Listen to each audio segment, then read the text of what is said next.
Hey, everybody, I'm Mike. That was interesting. I'm Tim. And Oh, is it me? Oh, shoot. I was going to do a dramatic. Dang it. No, I don't know how this works. I was going to do another dramatic entrance. Try it again. All right. Hey, everybody, I'm Mike. I'm Bob. I'm Tim. And I'm Josh. There we go. That's better. Don't worry, it's not Before we live. go down, It's not live. Welcome to Whiskey Wednesday, where we cover games from the ground up. And we've got a guest from the Tabletop Submarine and CakePie Games. Once again, it's Josh Bowman. Josh, welcome back to the show. How are we doing tonight? I'm doing great. Like I just told you, I made myself a bagel sandwich. I was about to bite into it, and there was mold on the bagel. So instead, I enjoyed a nice yogurt with granola. So I'm making healthy choices. Well, the universe is making healthy choices for me. Hey, look, man, that's what's important. And, you know, who's to say that mold wasn't healthy? It's true. I mean, there was that. What's that new show, Common Side Effects, where everything is about mold and mushrooms healing everybody? I've experienced some side effects on mushrooms before. Yeah, I totally understand if you need like a mid-show, if you got to make a run for like a mid-show meal, just wait till Tim's doing one of his and then just feel free to run off and grab yourself another sandwich. Or wait for one of Mike's 30-minute rants. That's also a good time. We'll put up a little sign, like if you've got to go poop or something, that's when you go. Like the Run Go Pee app. Sure. Yeah. I'll probably run number 2. I'll take a poop. We could just set a 30-minute timer anytime somebody sets mentions a movie. So and then Tim goes off on a tangent. Yeah, you're welcome. That's true. Yeah. That's totally fair. That as well. I will own that one.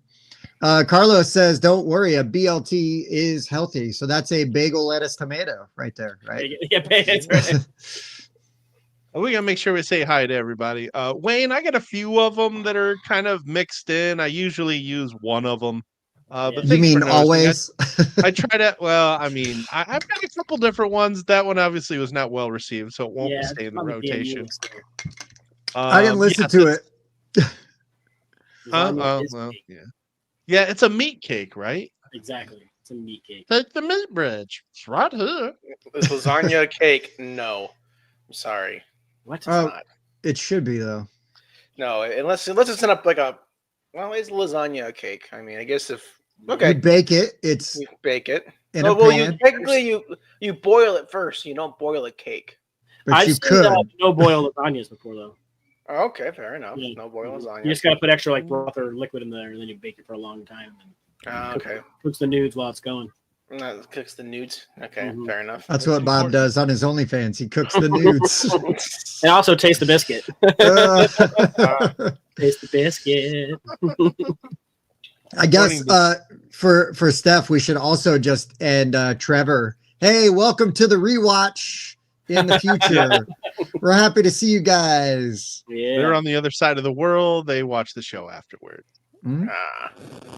Howdy, hey, Jazz. We got Carlos in the house. Brandon's here. Thanks for joining us, guys.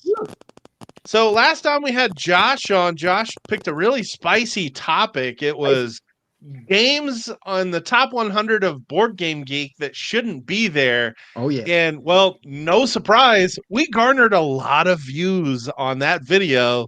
So when we decided to have Josh come back, we mined him for more spicy topics, and he delivered.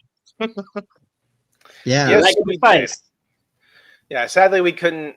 We're still not brave enough to the top 5 least favorite people in the hobby, but this one's just as good. So I'm excited. Well, it's really awkward when like 3 of them are on the show with you at the time. You're like, how do I do this tactfully? Dave is calling it clickbait. Yeah, Dave. I don't know. I think what's wrong with clickbait? It's not a misleading title, though. Yeah, clickbaiting is misleading. That's right. It's not misleading. This is actually what we don't like about board gaming. I'm not going to pull any punches. So. Might spoil a little bit. They're mostly Tim. Yeah. We did discuss that. That's true. We discussed this earlier. But yeah, I mean, people say they don't like the negativity, but then those spicy topics always get the most views. We don't like so the negativity is a lie. It is a lie, unfortunately. who are I hate we people that to don't like judge? negativity. Yeah. I hate people that say that they don't like That's right. things, but Yeah. actually To do. watch anyway. Yeah. I Embrace hate it. drama. So did you guys hear? Yeah. Yeah, my first honorable mention is people that say they don't like negative board game content and then watch it anyway. So Mhm. Yes, it's Why true. don't you not step on lists, Mike? Jazz says, "Bring on the drama." Well, I mean, The K drama. What? K-drama. Like Oh, Korean K. drama. Tim, keep up. Is Guys, it's K drama like K-Fob? It's like K-pop? K-pop. Oh, See, K-pop. Korean dramas are actually very good. Mhm. Surprisingly. Maybe it's because like you don't understand what they're saying, so you can't judge if the acting is bad or not. Yeah. So Mm. like, I mean, the dubs are usually not that great, but like, you know, Yeah. I give lots of those like foreign dramas you have to give a pass to because you don't know if the acting is bad. Whereas in English dramas, you can very much tell if the acting is bad. That's my number 5 is K dramas, but K-dramas. K-dramas. I want to call them cake dramas since we were talking about cake earlier. Can we just call them cake dramas to keep it easy? Cake pie dramas. Yeah, cake pie dramas. Let's There we go. go. Aha, bring it all back. So Josh, you were on the full 42 on Monday, and you guys played Beach Day. We did, yeah. It's all got to play with Mike and Chris. Love those guys. Yeah, it was good. We got to play twice because it's a short game. We are very quickly approaching the launch day. We're hopefully gonna. It probably won't happen this month because we're already halfway through the month, and we are working out some marketing snags. But we are slowly approaching the goal we need to hit, which is 700, either 700 followers on Kickstarter or 700 people on our email list. Once we hit that, we're going to launch. And so hopefully by mid-June or end of June, we'll be able to reach that. And I'm just slowly building the page, get everything ready, and doing the whole marketing thing that you need to do, as far as, trying to make sure a Kickstarter is successful and things like that. So it's fun, it's tiring, it's exhausting. But Are you going to fix all the complaints that Mike and Chris had about that? all the complaints, yeah, every single one. Yeah. We're gonna change the artwork, change the theme, all this stuff. That's because we're day drinkers. That's why we start in the morning. Right. Yeah, there you go. Yeah. That's true. You try living in America. Yeah, no doubt. True. No doubt. Yeah. So definitely smart to build up that audience. I mean, no reason to rush out a campaign. Get your following, and it'll pay off by the time you launch. And of course, it's this campaign right here that we're talking about. This link is in the description. So if you want to help Josh get closer to that 700 follower goal, you can do so with that link in the description. Listen, And if you want to just have in a case- beach day sooner than later, click that link. Every day one, can be beach and day. one of the stretch goals is a beach bathing suit calendar with a bunch of different media people. So announcing right now, the Board Game Rundown crew will be on that calendar for. Oh wow! I bathing thought suit you were edition. trying to get Prize more edition right there. followers for this campaign. Man. You All never right. know. Hey, it's that kind of thing that sells. So Bob said he'd that's buy a cool. Borat suit if you were serious about it. What do you mean buy? I already have it. No, that thing is stained and nasty. You need a new one. It's green in the front and brown in the back. You gotta get a new one. Oh, I can lay on my back in my swimsuit and it'll go viral because people think you have a beach whale in your campaign. So there is that. Yeah. It's all Well, good. Carlos says he's an Insta backer. There we go. There we go. I Yes. There we don't go. know. Have you Listen, seen how much? why should sexy firemen get to have all the fun? Sexy board gamers. That is true. Yeah. Yes. And other board gamers like me. It's just like me standing behind a coffin box with like a board game that I wrote. Yeah, yeah. Allies board game. It's I'm pulling just- out my junk. Yeah. It's the Everdell. It's the Everdell big box you're holding right Right. there. Well, why is Mike only holding a copy of Love Letter? And it's not even in the clamshell. It's just the bag. Oh, wow. Just the bag. It was cold. It was cold. Yeah. He was in the Out of pool. the He was in the pool. I'm refreshing because I want to see this follower number go up. So there we go. We got another one. Board game rundown, Hey. folks. Hey. Right. Appreciate All right, it, Mike, guys. thanks for coming. We're good Talk for to you one. later. All right. Well, guys, it was fun. Great show.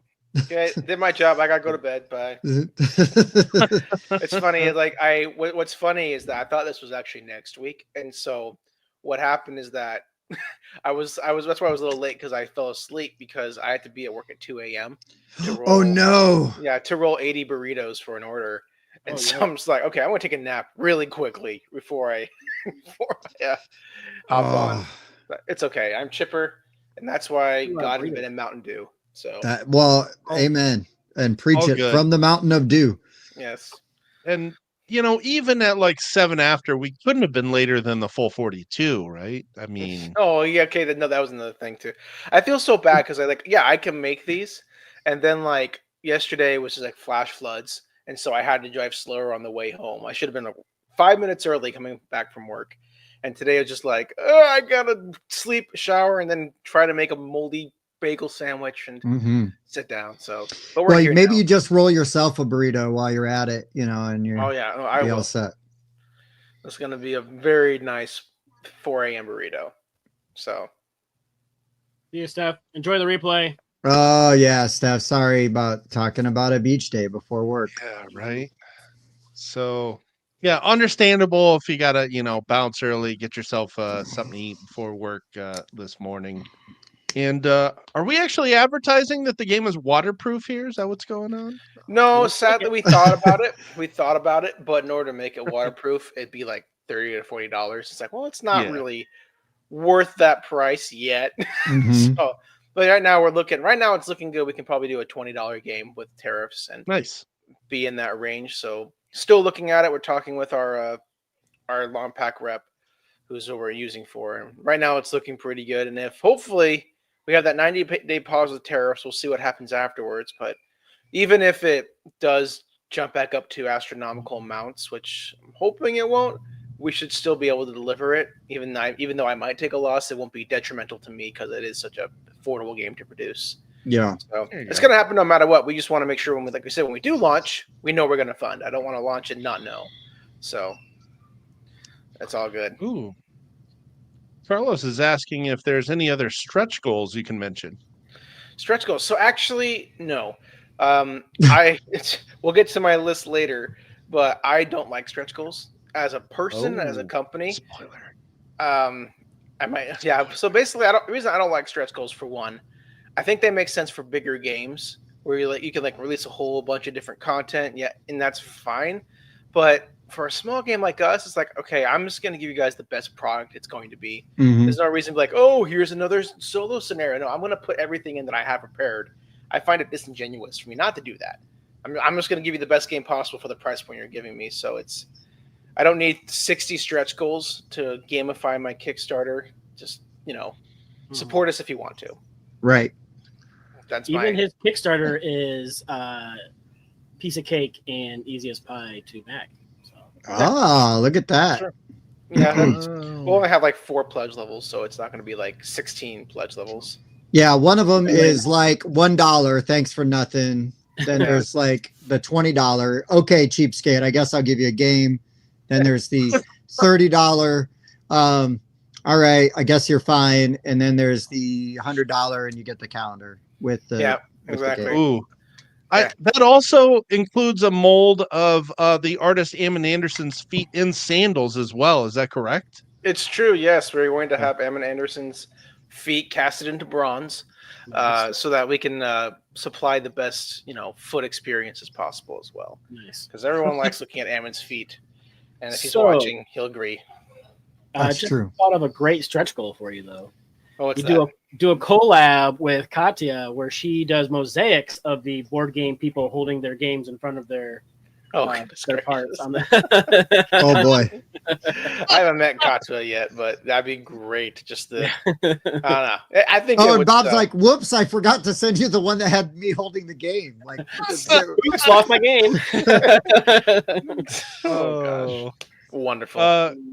Carlos always with the good questions, and I got an answer right off the bat. Speaking of setup, which game has the most ridiculous setup to playtime ratio? And I'm going to go with Point Salad. That game takes less than 10 minutes, and setup is shuffling the entire deck and mixing in the cards that you didn't use last time. I think you spend equally as much time shuffling as you do playing the game. Also a great pick there by Chris. Yep, that would have been my pick. I mean, the game does last a while, but that setup is ridiculous. That's why I usually task like a new player, like, hey, do me a favor, put all these out on there. All right, I'll put them all over. I was really impressed with how fast we got Inferno set up last weekend, considering we punched it too. Oh yeah, nice. I threw that thing together pretty quick. Yeah. Could you? I want to ask a favor of you guys. Could you give me 2 minutes? In the background, my child is screaming his head off. Go do your thing. Yeah, just give me 2 minutes. Absolutely. I am so sorry. We will make fun of you to your face. Please do. Right. Make fun of me. Make fun of me. Yeah. No worries.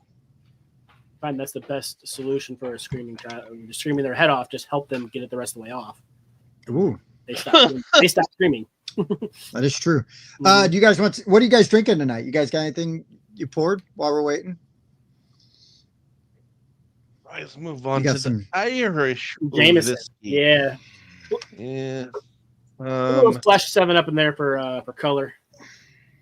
So I figured since we were getting mean tonight, I went with a mean whiskey, and I went back to my wild turkey roots. Ooh, let's go. It's good, man. I still like it. Wild turkey's good. It's a lot better than it used to be too. It used to not be that good. Okay. I got some Knob Creek bourbon and rye here. It's a mixture of bourbon and rye in the same bottle. Pretty good. Carlos, I got a great rant for you right here, right now. That's a great question because I was just messaging the guys last night about this. So our review of Metal Gear Solid isn't up yet, right? Okay. Tomorrow. Watch the Metal Gear Solid review. I will give you a preview. Bob and I jumped in because we wanted to play it multiplayer. The game says it plays up to 4 players, right? Went to play it multiplayer, and I learned the game trying to do the VR missions because I didn't want to get into the campaign mode because it was solo and I wanted to see how 2 players worked. And nowhere in the rule book does it tell you that you shouldn't do that.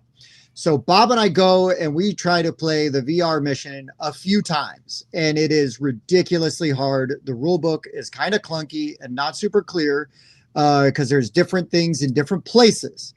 Last night, I set up Metal Gear Solid and played through the first 2 campaign missions because those are the solo ones specifically. And then after that, you can start adding players. So not only does it teach you the game step by step in those 2 missions, which was really useful. And maybe I learned the game easier because I had already fought through the garbage rule book, and played the game. Because I tried the VR missions 4 times maybe before even taking it to Bob, and then played it with Bob. I'm not going to say that it's a perfect experience because the game is tough, but playing through those campaign missions unlocks equipment, which then you take to the VR missions to play and would make those missions a lot easier. Yeah. A lot. Key cards. A lot easier. That is one of the worst rule books I've ever encountered. Like, it's just because you've got 4 different rule books. You've got a campaign book. Don't play the VR missions until you've played through at least X amount of. Yes. You've got a campaign book, you've got a codex, you've got the VR book, and you've got a rule book. You've got 4 books in there. Nowhere in that rule book does it say, to learn this game, please start with the campaign mode. Also, it's really then just at that point a solo game where you are 2 fists.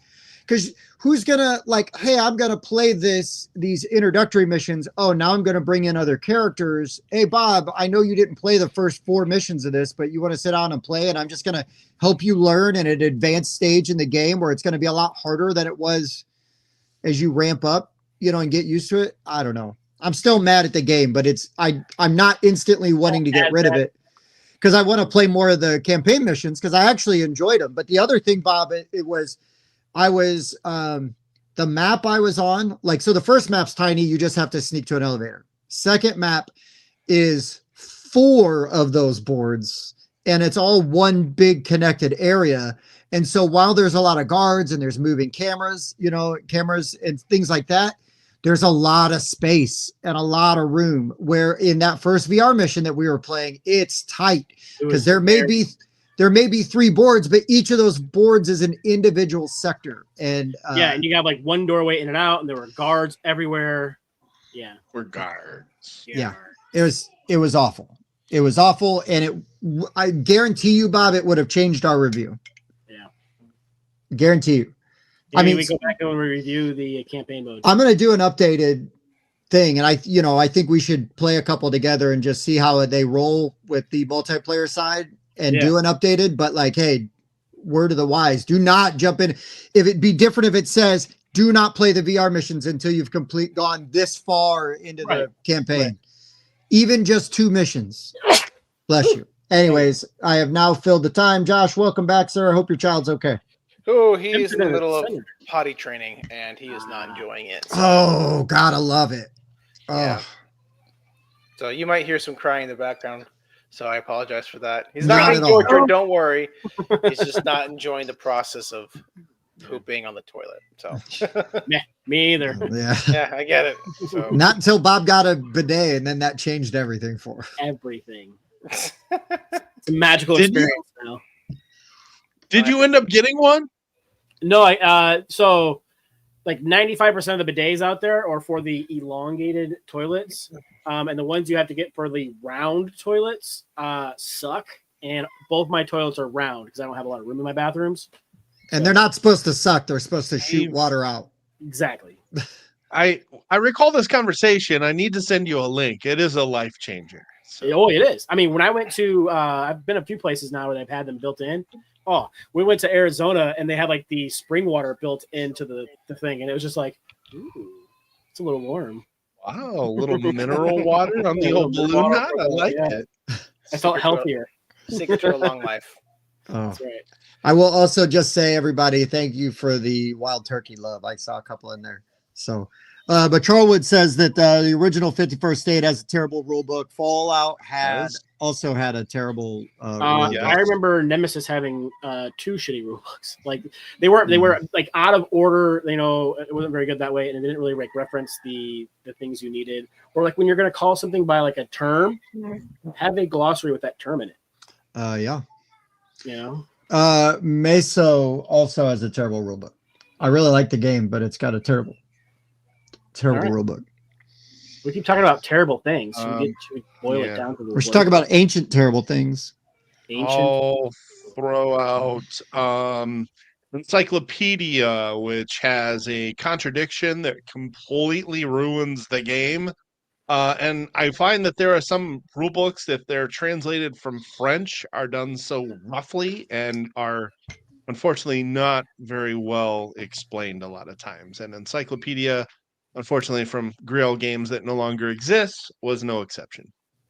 I'd say the worst rulebook I ever came across was actually a role-playing game. It was Vampire the Masquerade 5th edition from Renegade. Oh my gosh. Like I play a lot of RPGs. Is that the newest one? It's the newest one, yeah. Horrible. I just bought that core book. Damn. Well, the thing is, I can usually learn an RPG within a week of skimming. It took me a whole month to figure out what the heck was going on in this game. It is like, it has like, here's how you play the game. Then it's like, here's 4 pages of lore. And it's like, I don't need to know the lore because I'm going to break all of it. Right. I'm doing my own lore. Yeah. I don't need your stuff. So it was like, I've never ever had to read a whole book for an RPG to run it. I had to read the whole thing and I still didn't get it. And I finally figured it out, but it was like, makes me never want to play the game again. How it was so bad, but yeah, that'll do it. Carlos has one question that we will answer before getting into our top 5 things that we love about board gaming. And Carlos wants to know, what strategies have you developed for teaching rules without being boring, without boring everyone to tears? I mean, well, I pick the game. I make sure the game is right for the group first. Hell yeah. Like if I'm with you guys, we're gamers. I don't mind. Hey, this is going to be a 30-minute teach. We just know what the game is going to be. We're used to that.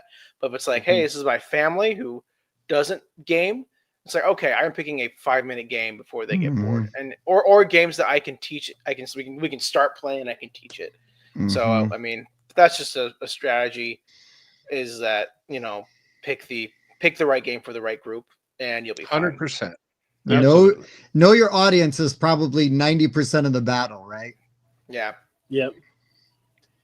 Can confirm. Oh. Yep. I think that's a good place to start. Just read the room. Make an arbitrary decision and let's go. You'll see how it pans out. Read the room. I also like if there's any kind of theme in the game and it can tie into mechanics.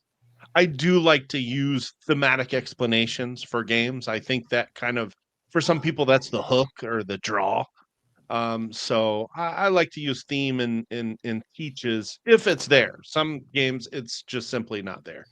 And if it ties it together, right? Like because sometimes that actually, like you were saying, right? It's not only the draw, but it legitimately helps you understand the rule because it's the why. Like that's why we're doing this. Why I need to do this. Yep, definitely a why guy.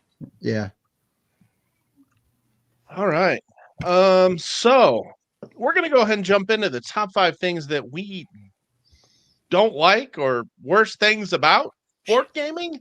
Josh, was there any motivation or underlying reason for why this came up and maybe why we jumped on it so fast? I think for one thing, like why these episodes are fun. And, lots of times there's so much negativity in the world that people don't like to bring into our wonderful hobby space. But change cannot happen unless negativity enters the space and, constructive criticism. That's what the title of things we hate about the hobby. That's good. I think a more accurate title might be the things that need to change about the hobby that we just grind our gears to. And I think that's it. We want to talk about things like, okay, I love playing board games, but if I could change some things about it, here are the things I would change. And I think everyone has those. If you don't, God bless you. You have a better outlook on life than most of us. So yeah, no doubt.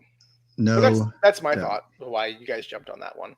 It actually has also been said that even when we do the spicy topics that we tend to be more constructive than maybe others are than just laying it on and not really having any purpose other than, venting. It can be a positive experience as well. So yeah, it's like putting cream cheese on a bagel. You put just enough, you lay just thick enough of it on, and you'll be okay. Too much though, and you lose the bagel. So man, what happens if you put it on a moldy bagel? The conveyance is so to get the cream cheese into my face. Yeah, the cream cheese is there to cover the mold up so you don't see it. Oh yeah. Covers it visually and the taste. So exactly. Wow, we're okay. There'll be 10 more bagel analogies tonight before the night. I hope so. I hope so. I will try to cue some up as you guys are talking about your list here. So I guess that means we're ready. And as usual, that means we start with Bob's number 5.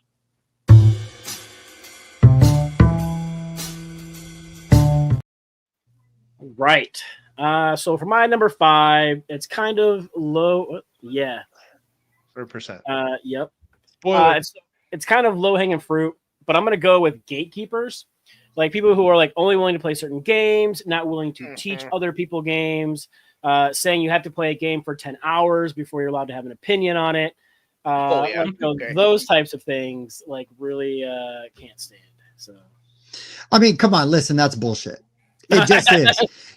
Listen, man, you're because there's a couple of things, right? And there's people definitely that speak out of both sides of their mouth. They want, the board game hobby is so great and wonderful. And it is, but there are so many freaking snobs and people that the second you disagree with them, well, now you're a monster. And it's like, calm down. Like, look, we don't have to like the same games. We don't. That's not true, Tim. Yeah, I'm a monster for a completely different reason. Right. Well, fair and legitimate, but not. but yeah, man, I hate that. I hate that crap so much. Like, look, like we're all entitled to the way that we like to enjoy our games, and but yeah, Yeah, that's a great one, and that's a great one to start. It is low hanging fruit, but it's very important fruit. That's a good one. Anybody have anything to contribute with gatekeepers? Don't do it. There we go. Don't do it. I don't be that guy. I don't want to spoil anything. I'll just agree. Gatekeepers do suck. Yeah, I hate them. I hate them so much. So here's my number 5. Then I guess I'll go into mine. And I kind of was having a conversation about this with somebody offline because we are getting ready to go to a very small convention in Indianapolis this weekend, and we're going to play board games all weekend. And they have like an event page where you can sign up and play games. So people are posting games that they want to teach and play. Hey, it's great. I, on the side, have scheduled to play many games, but only like 2 on that main page, because if I'm going to sit down and play a game with strangers, that's totally fine, and I'm very excited to do it most of the time. But I'm not going to sit across from somebody and learn a heavy euro with a dude I don't know and a group of people I don't know, because I don't want to be there for 5 hours when I maybe only had to be there for 3. And I don't think that people are always sensitive of the other people at the table. So like, that's a very roundabout way of getting to like, hey, look at your group, look what's going on. Either people get tunnel vision, sometimes they get into their own thing and they don't really care, or they don't have the awareness or the, what's the right word? Just the emotional to be nice and go, hey, look, they're clearly not having a good time. We need to speed this game up so it can be done. Like I want them to still have a good experience, at the table. You don't want to play a game for 3 hours and have to leave because you're out of time and not even get like what, two-thirds of the way through. Yeah. Yeah. Especially when it was made very clear, like, hey, we're on a time limit here. We're on a time limit. Oh, awesome. Whose turn is it? Oh, it's mine. Oh, I could have been planning my turn this whole time and I didn't, and I don't even have any idea what I want to do. Yeah. That's cool. Inconsiderate players compounded with AP players. Yeah, well, I think I'm just getting to where I think AP is inconsiderate. I just do. It's just a game. It's just go. Because look, we can all try to min-max and really think out those turns. And if you're playing in a scenario where everybody's doing that and that's what's going to go on, fine. But not when you're playing with strangers, man. Keep it moving. So. I want to say on this note, Chris, we posted the play that was it Procyon 3 or yeah. And nobody knows how to play it, but we're all like in the same boat. So we've already assigned factions. Everybody's like, here, watch a video on how to play. Here's your rule book. Know your faction. Let's go. So yeah, I recently played at Dice Tower West. I played a ginormous like 3D terrain version of War of the Ring.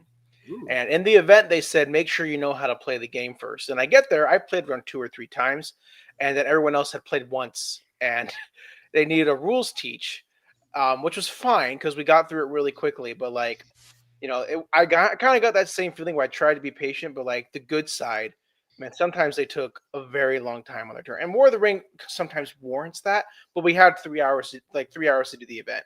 And so it was like the guy running it was actually awesome. He was like, okay, you guys need to decide now what you're doing because there's other people on a team trying to figure out what to do. Luckily, us on the evil side, we knew exactly what we wanted to do the whole time. So we were just like pumping it out. Mm-hmm. Yeah, but then again, right, that you guys do your turn. It's awesome. You're having a great time. And then it grinds to a halt, and then you guys get to do something and it's fun. And then it grinds to a halt. I don't get it. If we're playing for money, I get it, but we're having a good time, man. Like, let's just keep the game moving. Yeah. We all want to do other things. Yeah. Come on, relax. He joined a game once and the person owned it, didn't know how to play, and then tried to learn and teach at the same time. Don't do that to people. Don't do that. Unless they know going in. As long as you caveat it going in and everybody's cool with it. Set expectations. But the other thing, and here's the other thing, right? Here's the double standard is I know Chris, right? And if Chris is like, hey, I'm going to learn this game, we're going to play, you want to play it? I'd be like, yeah, because I like hanging out with Chris. I don't mind. But I also know, I guess I also know he doesn't like BS around on his turn. You know what I mean? He doesn't do the AP thing, so. And you got to know it going in. That goes into the setting the expectation. Yeah. I'm going to go back up to this one. I got a really good rant for later that's got a lot of stuff that's already come up. So I'm not going to steal my own thunder. Right. Stay But tuned for the bonus. hobby very much has a gatekeeping problem. And I think a lot of hobbies that are niche do. Yes. I've got several niche hobbies. I'm a metalhead. There's not a whole lot of metalheads out there. So as soon as somebody says, "Oh yeah, I love Metallica," it's okay to like Metallica, even though you like death metal from the 80s. And there's Metallica gatekeepers too. Like, oh yeah. Like when Stranger Things came out and like Master of Puppets became really big, Metallica, some Metallica fans were super mad that people started like Master of Puppets. Even Metallica stepped in and was like, "It's fine. It's fine to like that. We're just glad they like us." Even if Metallica learned about Master of Puppets, if Metallica is the monopoly of heavy metal, it's fine. And that's okay to like Metallica. Tim, you're the problem, Tim. I like heavier metal than you do doesn't mean I'm more of a metalhead than you. Just because I like heavier games than you doesn't mean I'm a better gamer than you. It's right. It's because you win more is why you're a better gamer, though. Yeah. Well, there is that. As I stick my pinky out to drink this whiskey. Quick question, side note. Chris R., are you going to be there this weekend? I'm not sure. He better be. Better be. I don't know if you're on that list or not. Yeah, no shit. Chris will be there. Yeah, Mike, it's kind of funny. And this is one of the million things that I appreciate about Andrew Stiles, for example, is Andrew has a very refined taste, with wine and beverages and food. And I come in like a caveman and he treats me very kindly. It's my lord. Yeah, that's what makes. I think that's what makes me and Andrew's dynamic work on Tabletop Submarine is that he is the very refined. He's the guy sipping wine, watching Schindler's List, and all that good stuff. And I come in like the best movie ever is Pokemon 2000, and I'm carrying Flip 7 on my side. Agreed. So it's good. It's the best Pokemon movie for sure. But that's besides. It was just I was just watching with my kid earlier today. So right on. Yeah. Not Detective Pikachu. No, Detective Pikachu's fine. It's great. I'm glad it's there. But Pokemon 2000, just there you go. Cinema. Okay. Chris, the one-hit wonder list that was last week, buddy. Yeah. And I love Never Gonna Give You Up. There it is. Tool, yes. Oh my gosh, yes. Deep and complicated. You don't know what the heck he's trying to do or say. People think they understand music on a higher wavelength than everybody else. So does that make Thunder Road Vendetta like System of a Down? Because you're like you're manic, you're all over the place. Okay. Absolutely. Should I do my number 5? Yeah, you should. Go for it. Do it. We're just gonna keep bullshitting about other stuff until you do that. Yeah. So when you go to a convention and you're preparing for a weekend of gloriousness, a weekend you've been preparing for a long time for and ready for, I guarantee you will see 3 things. You will see great games, you will see friends from far places, and you will see a stranger's butt crack. So my number 5 is the glorious amount and unholy amount of butt cracks you see at conventions. It's bring back the dude that used to pose by them at Magic tournaments. Yeah, I'll tell you what, if I see a stranger's butt crack, by the end of the day, they are no longer a stranger. Yeah, it's true. Like, it comes to a more serious problem about hygiene, but like, I say this one because it just bothers me. Nice. Like, exactly that. That's my guy. We have a lot of bigger people in the hobby. It's okay. I'm one of them. Mm-hmm. It doesn't take a lot to pull up. How can you not feel that? Just take a little minute, pull up your pants. Well, maybe it's on purpose. Gotta air that out once in a while. It's true. You might want to, sweaty with the swamp butt working. I have a family member that has this problem constantly. Yeah, I mean, just cover it up. I understand if you want to wear sweats, go for it. Just make sure you pull up your pants. That's all I ask. There's families around usually. If there's not families around, I'm around. I don't want to see it. I don't need to be walking around.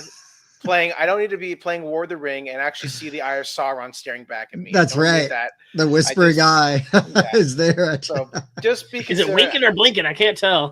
Yeah. You know what's funny is I used to have at the house we lived in before here. There's a neighbor, is a really old dude. His name was Pete, and he'd go out and he'd do yard work. He's like in his 80s, okay, and he'd wear like some jean shorts and suspenders, and like that's it. But the thing is that the suspenders were like a suggestion. So anytime he bent down, that dude's pants dropped so low you could see daylight between his legs. And we'd pull up for fashion, not for function. Yeah. Oh man. We'd be like, oh, there's Pete. There's his balls. All right. I agree. Let's just hang out the bottom of the shorts. That's all. Well, let's mine for more thumbs with more butt cracks. There we go. There we go. But yeah, that's my number 5. That dude's a freaking legend, and I will always appreciate what he did. That was not so bad. Oh, yeah. Yep, that's classic. It's never the ones you want to see, Bob. It's never the ones you want to see. Exactly. Yeah, the couple across the bar buying you a drink, never the couple you wish it was. Nope.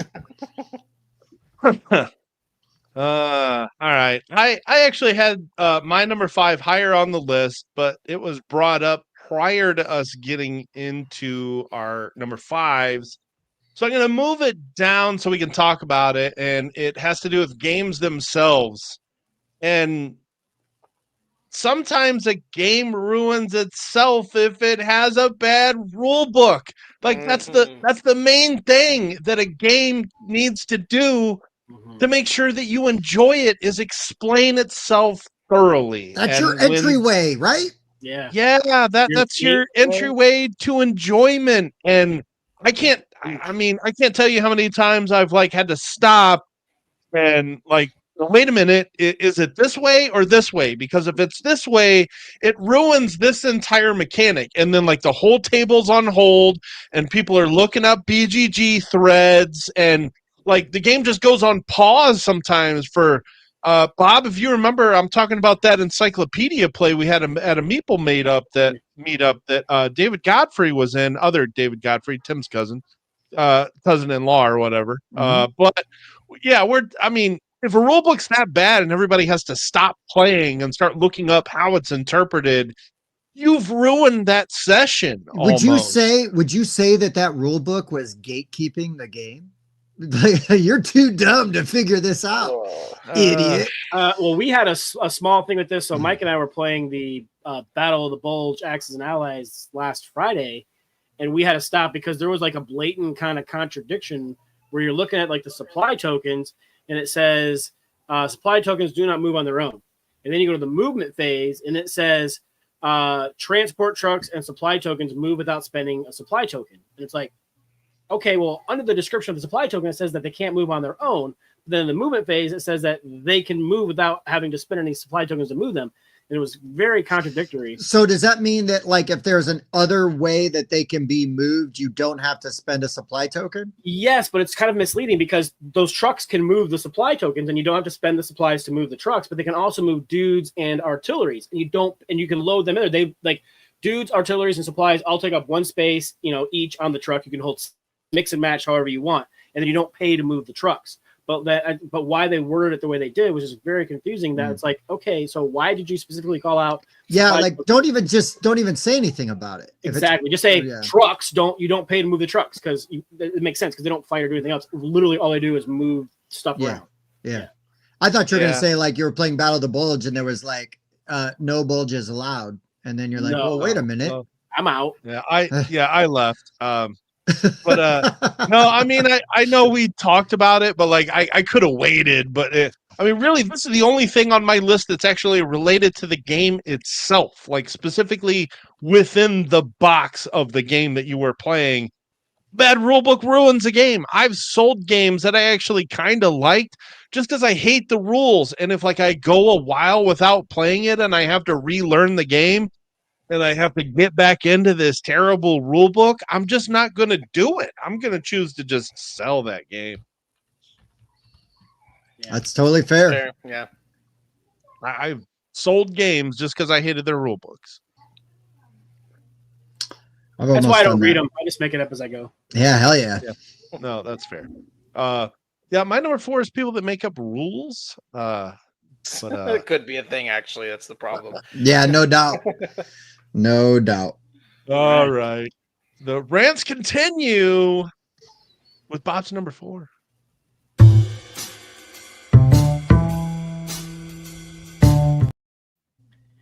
All right, so my number 4, I feel so. Yeah, sorry, David. You don't want your name mentioned in the show where we're not bitching in this about video. stuff. No. Yeah. So you're good. I feel so bad for this couple. So the wife's always pushing me like, "Hey, when are you gonna schedule an event? We're gonna schedule an event." And then I always like bring out like my new hotness or this and that, which has happened with like Foundations of Rome. It happened with Ostia, and she falls in love with these games. And then she has a really hard time finding them, and they have to pay a bunch of money to get these games. But trying to find the out-of-print game that you fell in love with at the last meetup, I hate that. Like, because like it's happened to me, like History of the World. I had a great time playing it. I wanted to find my own copy. I finally did. Granted, I got a reprint like 2 years later, but still, like trying to find that Grail game. Yeah, but that reprint sucked. So you got the good version. I got the good version, but still, I felt so bad for them. Like we played Ostia. She's like, this game is awesome. And then like the next time she came, she's like, it's so hard to find this game. I was like, sorry. Yeah. And they're super nice people. I like gaming with them. Yeah. I really like gaming with them. They're very fun. Yeah. They're not people on this list. Yeah. He comes in Chad, her husband, he comes into Airgas sometimes to buy stuff. Oh, right on. Elkhart and whatnot. So cool. I've seen a couple times. Rob, you hit the nail on the head because that was my number 3, and I'm going to replace it. Like, there's nothing worse than someone shows you a game and you're loving it, and then you can't get it. It's not available. It's out of print. Yep. And availability of games is frustrating, and it's not like other sources of media either. Like, there's so many other things that you can consume that are readily available, and board games go out of print all the time, and sometimes IPs are lost, and those games will never get reprinted in the same capacity they originally were, and that sucks. Mm-hmm. That's true. Yep. Oh man, do I continue to gripe about people or do I get into other things? Wow, that's a great pick, though. What were you gonna say, Josh? I think we can all agree that generally the people are sometimes the root of lots of the problems with the game. Oh, sadly. Yeah. People are the worst. Well, so here I'll go with one. That that I used to do, and I don't do it anymore because I became aware that it sucks. If somebody's teaching the game and rules, let them teach the game. Yeah. Do not interrupt. If you have corrections or additions, wait till the end and bring it up in a not actually kind of way. You get the Patrick like, did you want to teach? Yeah. Look, I used to, and I never, when I did it, it never came from like ill intent. I was always just eager because I knew the game. But I had to learn to, sort of tamp down that like terrier part of me where I'm all excited and jumping around. And just let one person teach the game because it's hard enough to learn games most of the time, right? Especially if you got one. I've got people that their eyes glaze over if it's more than one sheet, right, with a rule book. And so, like, just let one person teach the game. Like me. Oh. Yeah. But I will keep this gate safe. Oh. and and also let that person teach. Like, quit. Don't ask about shit you're looking at on your player board. Pay attention because you're going to get to that part. We'll get to that. Save your questions for the end. Yes, I will get to it. Just pay attention and let's go. To add to that is that sometimes you will get people that want to. Well, one person's teaching. You get this other person that's over explaining the game, and you're going to want to do this because when this happens, you'll definitely want to get these out because these will help against this guy's Like, whoa, hold on. I don't even know the turn structure yet. Let's calm down. Yeah, shut up. Wait, did you Just even explain that part in the rules? Right. Yeah, there's a reason. Oh There's my a God. reason that there's only one teacher in a classroom. Keep it that way. Right. Just let there be one teacher. Let them do the job. And if you don't like their teaching style, don't let them teach you games in the future. But get through that one. You know, Hey, Nix. Nix. So that's mine. Let That is a good one. let the teacher teach. Yeah. And if you got to add stuff when they're done, do it. But, also a lot of times that if you've taught a game a few times, you have a flow and there's a certain way you want to lay out information. But yeah, if it's not good, it's tough to not interrupt, but it is for the greater good not to. Yeah. Yeah. It's and when I'm doing like beach day and stuff like that, I have a flow now to teach and I know it works. And when I hear Brennan, my business partner, do it and it's very different, I have to like physically restrain myself. I'm just like, so it's hard. I'm just like, no, why are you doing it that way? Stop it, you fool! But like, it works. You'd be like, it still works. here's your The way he teaches script. it. Yeah. Like, here's the way. Like, it still works. So yeah, I get. Like, I had. I'm not gonna say the experience, but I had an experience when I was trying to teach a game with a friend. He's still a friend, and he loves the game just as much as I do. And it was interesting because we had some people who already knew how to play the game there, who just wanted to play with me and my friends who were trying to figure out this long and complicated game. And I was trying to teach. He kept interrupting and interrupting. Dude, just let me teach. And these, on the other hand, these two other guys, they waited for my teach. As I was people who didn't know how to play the game because it was my game I brought. And after the teach was done, they said, "Okay, can I ask a few questions about like, did you explain how this works?" And I was like, "Oh no, I didn't. Thank you so much." That's just bring it up afterwards. Anything you miss, like you can even just like, hey, remind me of what this was again. Like I know you said it, but like just do it again because I forgot. Like that's totally fine. At the end. Yeah. Just wait. Just be patient. The game will get played. So. Okay. Get my list up real quick. My number 4, this goes in something we talked about previously too, is that I feel like that why we do these lists are so fun sometimes is because we have a problem of over positivity in the hobby. Ooh. That everything we get, every game is great. There's nothing wrong with them. If you don't like a game, you're just a hater, yada, yada, yada. There's just things, and especially if it comes from a company people love, like it's like, especially with some reviewers, they can drive me insane. Like they just like, oh yeah, this is why this game is great. And it's like, it's not that great of a game. It's my opinion, but like, it's like the general consensus that this game is bad or something like that. I don't know. Or if people don't want to talk about the bad, like they'll skip games that are bad. There's not a lot of coverage for it because it is bad. No one wants to. People are afraid. Like media people are afraid to badmouth publishers and their games because they want to keep receiving those review copies and stuff like that. To me, I don't know. Yes, Evan, fight me. But it's I just think that lots of times, especially media people, are afraid to be critical of games unless they've reached a certain zeitgeist, like if they're, Shut Up and Sit Down, the Dice Tower, and they can afford to do that. It's like, no, just if you don't like a game, I see some people saying, if I don't like a game, I'm not going to cover it because I don't need to spend negativity. No, if you get a game, I almost feel like it's an obligation for you to cover it. The publisher needs to understand that you may not like it, and the publisher should do some research first of all and send it to reviewers they think they will like the game. If they don't like it, you just deal with it. It's more important for you to give to your fans and to your people who follow you your honest opinion about a bad or good game. So yeah. I think I trust reviewers who say bad things about games because like I know what they don't like. So I would agree with you, Josh. There are some smaller channels that will find publishers stop sending them games if they have critical opinions of what they send them. Now, obviously not so much with the larger channels because an audience speaks volumes regardless of the opinion. It's getting a lot of exposure. But with smaller channels, that's a legitimate thing that happens. You cannot be afraid then. Is your opinion like, is your opinion and your stance worth the exchange of trying to shill for a company? Are you selling your opinion out? Like, I don't know. I think honesty is more important than anything because it's less exhausting to live an honest life. Well, that's true.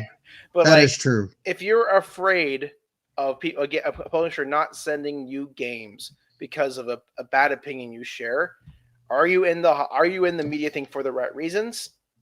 To me, no. That's an opinion I have. You should just be you should be sharing your opinions because you want to share your opinion. So, well, I will put this out there. I agree with you, but I will also put this out there. If somebody who has never made a game before sends us their first Kickstarter and is like, hey, would you guys do a video for this? Like play it and do like a preview. If I hate that game, I'm not going to do a video for it, but I will talk to that dude about the problems we had with that game in hopes that he would take that as constructive criticism to like make it better. Now, if like Eagle Griffin sends us a game or Chip Theory sends us a game or Simon sends us a game, gloves are off, right? They're big boys. They can handle it. There's a case in point. We did that review of that pirate game that Tim was talking about earlier, and we were very critical about that. And then they actually ended up pulling their Kickstarter down, revamping and retooling some stuff with some of the criticism that we had in there. And now we have like the new version coming that we're going to check out. They fixed some of our gripes.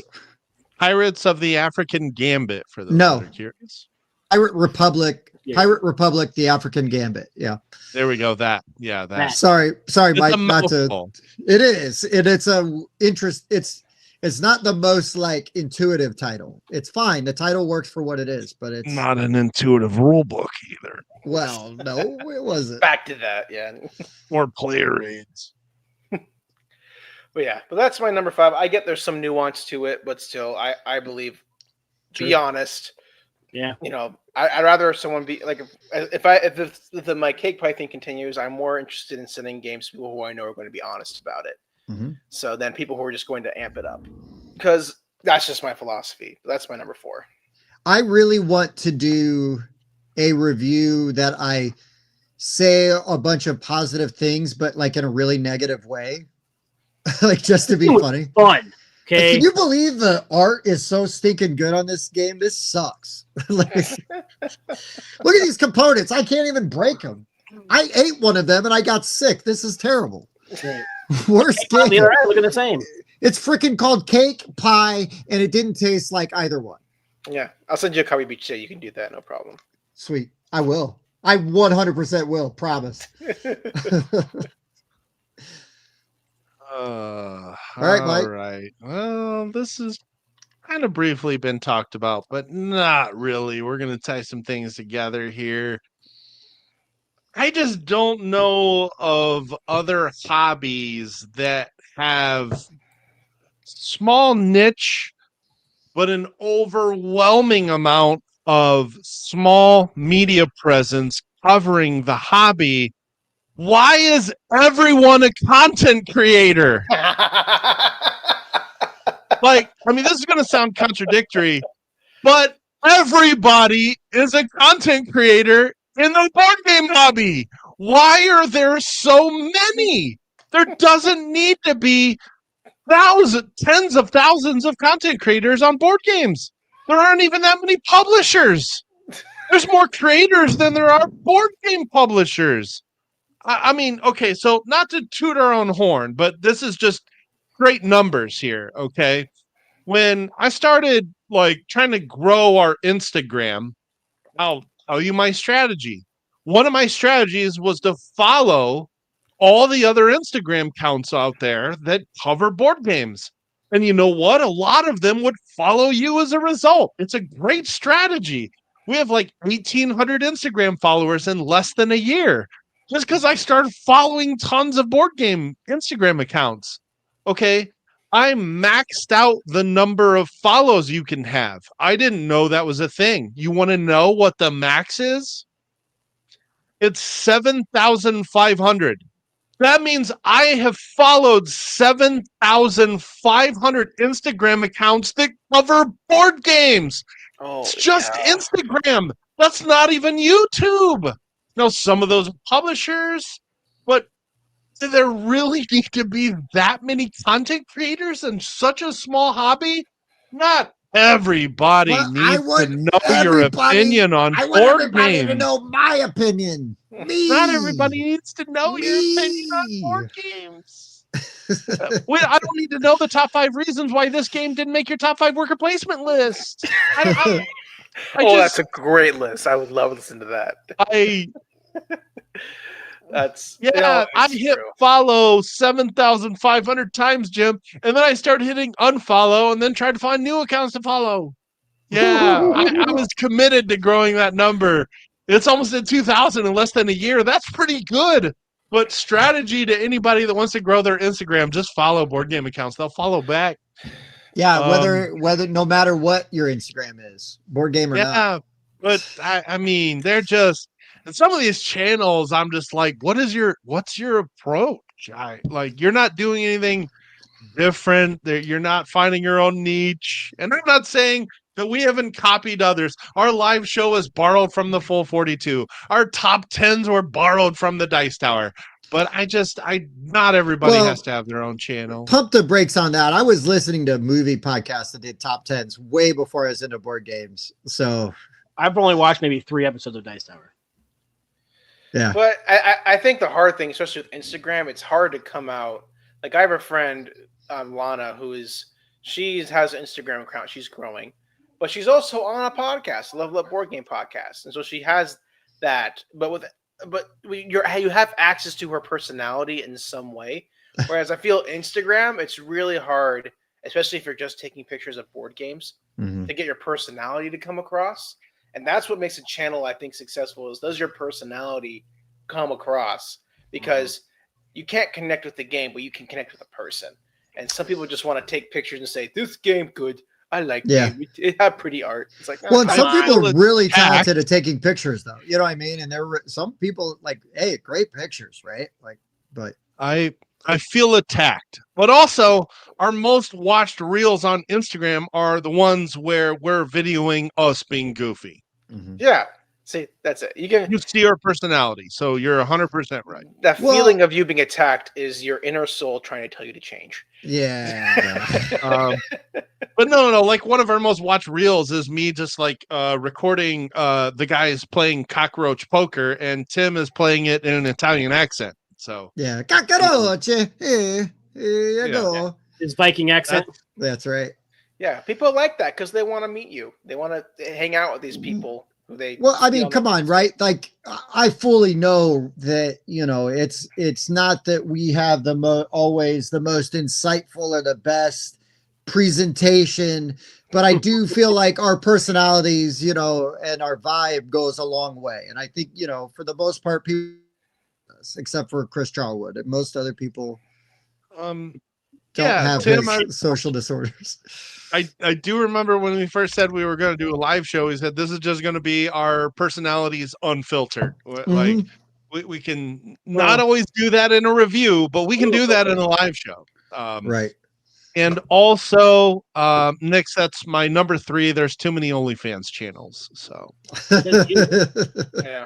yeah, they're rubbing up against Mike's and not in the way he likes. Yeah, it's too much competition. That's why you just got to do those collabs with some of them. Yeah, that's what I like to do. You find podcasts you like, and then you get them on there. That's right.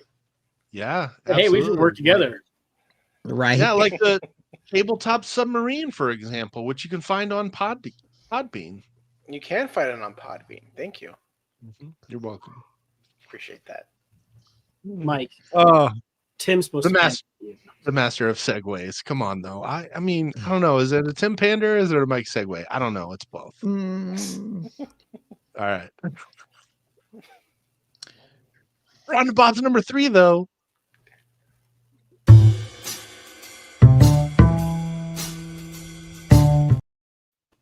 Son of a bitch, the cat's out of the bag. Oh. Well, there goes our spoiler. But yeah, it's called Shut Up and Sit Down. It's called, one of them is telling the other one to shut up and sit down. Tune in to find out. That line. I like that.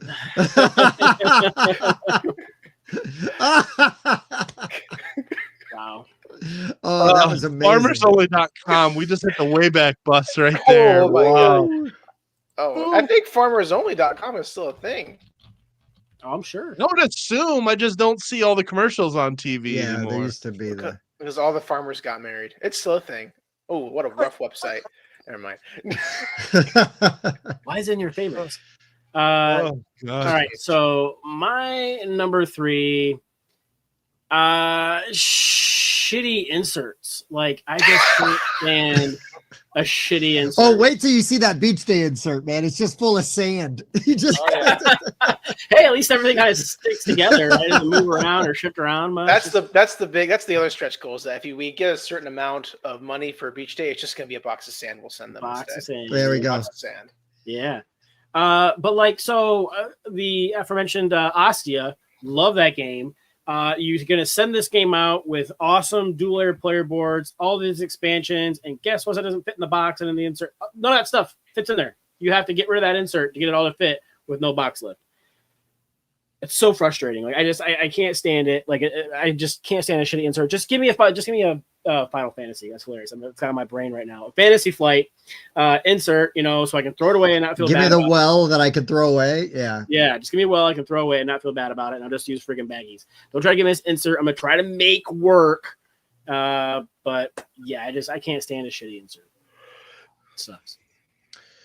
That's a good one. I kind of I think I got over the bad inserts only Never. because so here's the thing, right? I guess if they try and it's bad, it's almost more insulting. That's what I'm saying. Just give me the well. I'll throw it away. Don't waste your fair. time or money. Give me better components. But you put all Yeah. this effort into that insert and it still sucked. So why bother? Yeah, Yeah. Fantasy Flight is really guilty of this. Like when I first got Journeys of Middle Earth, Mhm. which didn't enjoy, so I sold it. But like I opened it up, and it was like this big of a box, and there was like a narrow insert. Why? I'm like, why is this? Folded cardboard with a little insert. Yeah, it's like, why is this? Like, I don't understand. And I was new in the game, so I was new in the game when I got it, so I didn't dare like take the insert out. But now I'm like, if I still have the game, I would throw that thing out, and like I could have a box half this size. I know they're planning on future expansion stuff, but still, the box didn't even need to be that big for future expansions. Right. It was ridiculous. And yes, Jeff, I have paid more for an insert than I did for a game. Oh yeah, I've done that. Well, I mean, it's inserts can either be the death of a game or a super positive about game. Like Galactic Cruise that just came out, their insert is very complex in some ways. There's Mhm. lots of they have a way to put everything back in the box, but that makes setting up the game easier. So there's a good exchange there. Whereas if you have like I don't even know because I usually only buy simple games for inserts wise, but like there's some inserts that like you look at a Kickstarter page, it's like look at this insert, and then you get the game, it doesn't even fit, and it's infuriating how bad it is. So like nothing bothers me more than when I get a game and like the box doesn't fit perfectly. Lid lift. And it's like it just infuriates me. Mm-hmm. Yep. That's a good one. That's a good one. All right, I'm going to attack our co-host here, our special guest. Ooh, sweet. Tim hates cake and pie. Yeah, I do. No, I will eat it hard. Ooh. No, I mean, why is it that like, we go to collaborate with people and then they don't have you on their podcast? No, I'm just kidding. That's not. True. That was not it at all. That wasn't it at all. No, drink to that one. I feel so bad sometimes. No. I wish I had the bandwidth to do a weekly episode, but like it's. No, like, that was totally made up. That's totally made up. But it does have something to do with Josh in a very sideways, tangential way.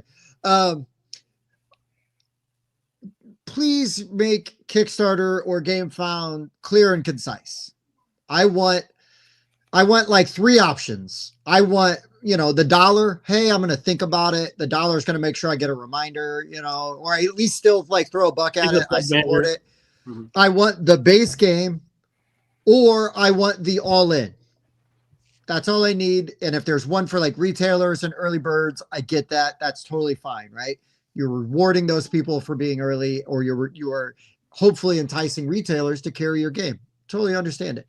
Do not pitch me an all-in pledge, and then list $500 worth of add-ons that are not part of that all-in pledge. Like, no, all in is all freaking in. That's it. All in is all in. When is all in not all in? When it's a CMON, I guess. Yeah. It just drives me nuts. And I don't want to have to figure out, well, am I getting the right version? Am I getting the stuff I want? Like, if I just want everything, let me just click the one button that brings everything in and I'm done. Right. Yeah. This kind of reminds me of like Mike with the Castles of Burgundy. And like, he's like, oh, I got the acrylic tiles or whatever. And then it shows up. He's like, oh, but I didn't get the other acrylic tiles. I thought I ordered other acrylic tiles that were added later in the campaign. Mm-hmm. Yep. Yeah. You send an email to all the people that did all in pledges and go, hey, you're not all the way in. You're not all the way in there. Let me have them. Push the back and give me a little more. This bugged me so much. This bugged me so much. It still does, and that's why we're having that with Beach Day. Like there's a back if you can. There's a print and play. There is the base game, and then we have a all in, which the all in is literally like here's the base game, but here's also a custom little hand knitted turtle with CakePie colors. Right. And that's it. Then we'll retailer pledge. That's it. And again, right? Like base game, deluxe game, perfect, right? All it. Even if it's base, deluxe, and then all in with all the expansions. You know what I mean? Like, great, awesome. Like any of the other crap you're adding on. Like, I don't want to have to go through an a la carte all my shit. I just want, like, if I want it, I want all of it. Give it to me. Give me all the good stuff. I want the nicest version you're selling. And now leave me alone for 3 years while I wait for this to show up on my doorstep. Or when they try to theme. Sorry, Mike, go ahead. Oh no, this comment real quick. I was just gonna say, are we at games or are we back to Bob's OnlyFans? Yeah, we go. But go ahead. But yeah, I was saying like when apparently this works for some marketing reason, but it still annoys me when they like theme the pledge levels. It's like get the extraordinaire, the level, the adventure level, the godlike level. Like just so you're gonna have the Sandcomer level, like ooh, or have the beach bum level. It'll be like family beach, nudist beach, and then we'll have the next beach. We'll just keep going up in intensity. So, give me the all in. Justin. Give me the gameplay all in. If it's extra for minis, it depends if there's enough content about the game for me to know if I'm going to like it first. I'm not just like, oh, this sounds cool. Let me go all in. I got to be really certain to go all in. But I'm a selective. Says the guy with the Lords of Ragnarok fucking art book. That's one reason I don't tend to go all in. Sometimes you get a dud. Well, it can't all be bangers, Mike. They can. Well, like Guards of Atlantis was easy, right? I did the all in. Like, just give me the all in. I got all the factions. I got everything for it. I'm happy. I got it. I look forward to playing it again, and I don't have to worry about it. I gotta say, Tim, that's one game I probably regret not going all in because I loved playing it, but it's going to be hard to get to the table because it's got to be 4 or more. You're right. You're right. Right. It's got those constraints. I love that game. But for me personally, I would be like really upset if I went and if I didn't go all in and I just got the base game and then it's like, oh, but my favorite character I don't even have. And now I've got to go on the secondary market and get it. Twice as much. Mm-hmm. That's not the company's fault if they did their Kickstarter the right way. That's my fault because I didn't back all in. Yeah. But if I backed all in, but I still didn't get like all of these other expansions or the acrylic tiles. What the hell, man? Yeah. You're right though. They did that company, Wolf Design, they did that campaign right. It was here's the base, here's the all in. Yeah, I mean it was very straightforward, right? Like thank you. That's all I need. Thank you. Yep. Okay, well, my number 3, I'm going to switch it up here because some of the ones that have been brought up are on my list, but I have a plethora of them. This is going to be very petty, but I still think it's bad. I recently played a game that's under embargo, so I'm not going to share it. But I It wasn't sent to me. It was sent to my friends from Tantrum House. I was able to game with them over the weekend down here in Topsail Beach. Oh, name dropping. I see. Yeah, That's my number 2 name droppers. I didn't say a specific name though. So, but yeah, just to explain why I had the copy of this game. I'm not going to say who it's from, but I know for a fact because he told me is that this is a high component count game that comes with a sticker sheet, and the stickers are this tiny on it, and they were coming off the entire game. And it took forever, and the game was horrible anyway. Only if it's a prototype. Yeah, no, it was like, okay, I get the idea of wanting to save cost, but sticker sheets are horrible. Like they're horrible anyways. Yeah, they're horrible no matter what. Like World Wonders is a good game. I know it can come with sticker sheets, but you don't have to put them on if you don't want to. Mm-hmm. Whereas this game, the look of it, this game I played, the look of it, and kind of the basically almost you didn't have to. But it didn't really come together without the stickers. Mm-hmm. So just screen print them on. Do the extra cost. The game's a big, giant euro anyway. People are going to pay it. And holy cow, they kept peeling off the entire game. Literally, they were so bad, they kept popping out little double-sided player boards. I had to re-put it back in the whole game. Sticker sheets. They're horrible. I don't know anybody who likes them. People love screen printed stuff. Mm-hmm. Just give us the wooden pieces. We'll be okay and make a pretty board with pretty cards. I will push back a little bit and say the sticker sheets I got from Levity Games were fantastic. So that's different. That's elective. Were those custom stickers? That's elective. That's elective. Right. Yeah, it was selective. But yeah, but during when Wonderland's War first came out, I didn't know him at the time, and then I bought those sticker sheets. I put them out. They were pretty sweet. And didn't you learn that those were his while he was on our show? Yeah, that was so good. Yeah, that's the thing though. But those that he specializes in making those stickers, whereas sometimes the stickers you get from these manufacturing plants aren't the best. Sure. And so, like, Ammon is an artisan who makes these specifically. I bought craft stickers, okay, as opposed to like the you chose to apply those. Right? Like, I want to upgrade my bits, and this is the way I'm going to do it. I don't want to do the publisher's work. I get it. I got to punch the game and sort it.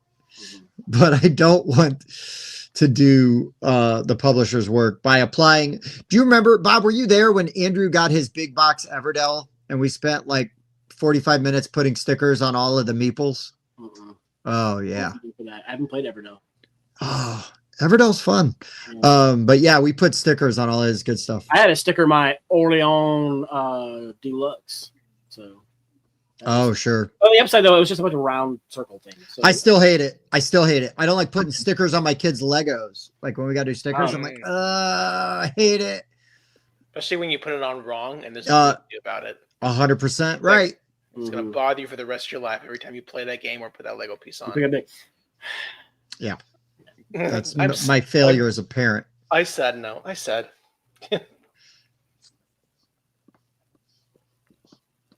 Okay. Right. And that game you were talking about was what? Real quick. I'll tell you after. I'm just kidding. I will tell you. I will gladly tell you after the stream because it was an assault to gaming. Oh, I can't wait to hear what that was. And that's the thing, though. I wasn't the only one. It's not just me being a grump because I am a grump. There was a very popular designer. I won't say his name.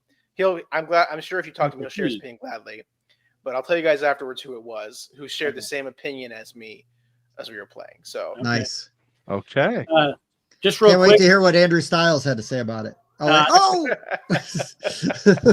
wasn't there this weekend, sadly. But. You're going to be at Origins and or Gen Con. I will bring my copy to play with you. Yeah, but, I'll play it. Yeah. Absolutely. Anyways. All right. So my number 3 is when our guests are vague about their picks. No. Yeah. I can say the company for if you want. No. Yeah. We'll talk about it later. It's all good. I'm giving you a hard time. I didn't have a ton of honorable mentions, so this is kind of a repeat. But I can't tell you how much I hate marketing to FOMO. Kickstarter strategy and driving up the cost of games. Some games will cost you several $100s just to get everything for them. And publishers know that there are completionists among us, and those people will pay whatever it takes to get everything for their game. And it's because of this that we get the daily stretch goal campaign strategy. I'm out. I have been in sales for 25 years. If you're going to do but wait, there's more to me every day for 28 days, I'm out. Tell me what I'm getting up front. I will make my decision based on that. Just make it simple. Like Tim said, it's really that. I don't need a daily stretch goal, and I don't need an email to be reminded that there's a stretch goal. And yes, I'm talking about CMON. I got tired of their campaigns years ago. I'm just done with those. I'm done with those. Sorry. Oh, and because you can't get it anywhere else, this is your only chance to get this. No, come on. Stop marketing to that. Market. Please stop marketing to that. I can't stand that. I think it's actually getting a little better on Kickstarter, but it's getting worse on GameFound. That's fair. Like GameFound is becoming the worst parts of Kickstarter. I hate to say that because I'm glad there's competition there, but Josh, is that because CMON and Awakened Realms are over on GameFound now? Oh, you just blew my mind. Maybe it is. Is that why? Great point. Look, that's out of the bag. Did CMON move over to Awakened Realms? I didn't even notice. Yeah, I barely look at, or I mean, at GameFound. I barely look at GameFound. They signed an exclusive contract last year. All their campaigns are going to GameFound now. Well, we're going to GameFound for 2025. But wait, in 2026. It'll be nice. There's one good thing that came out of the tariffs is that CMON he's having a wake up. Come to Jesus. Yeah, come to Jesus moment. You're not wrong. Shitty business strategies need to be called out. So I will say to this, Carlos, and I don't know if it's because of the newest one, and there might be more if I put a little bit more thought into it, but most recently, Arcs. There was a ton of hype around Arcs, and I was very disappointed by it. So Bob bought it at Gen Con. We played it at Gen Con, and it fell so flat. And here we are in the mecca of hype, and we're all just like, why is everybody screaming over this game?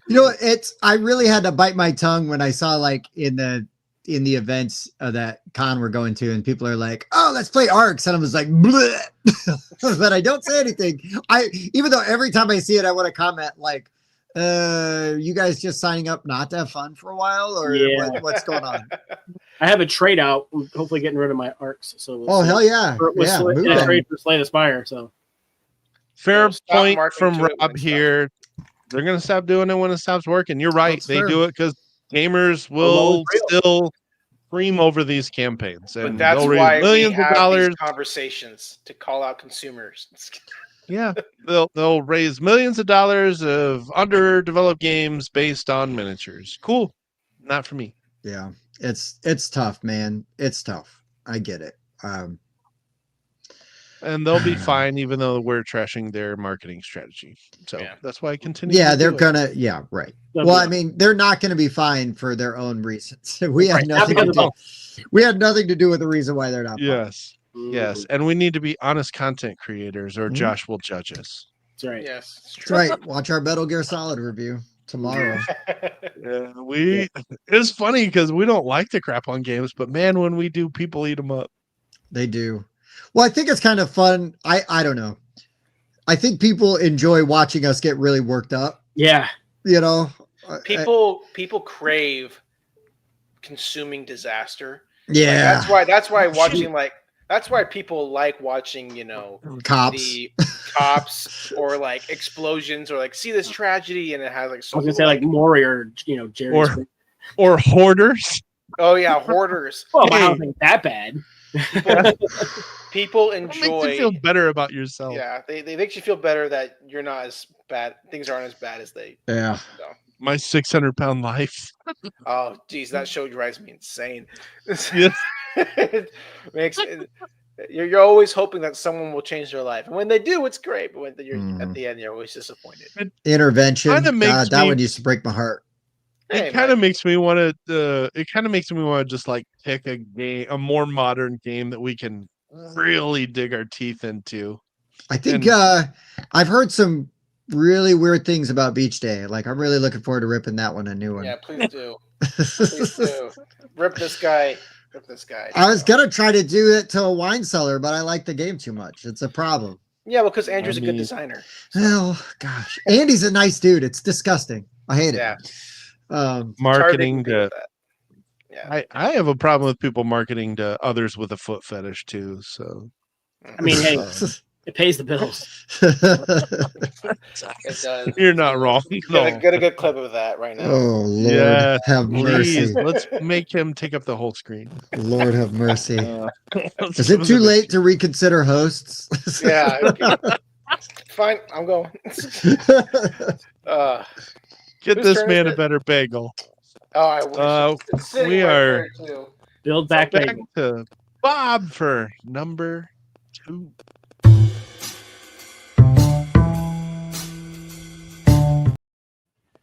All right. My number 2 worst things about board gaming is conventions, but not just conventions. The fact that they're crowded, they're expensive, and there's not enough of them. That you can get to, right? I want to be able to go to more. I wish they weren't so expensive to like stay at the hotels and to get to them. I need more vacation days so I can get to more of them.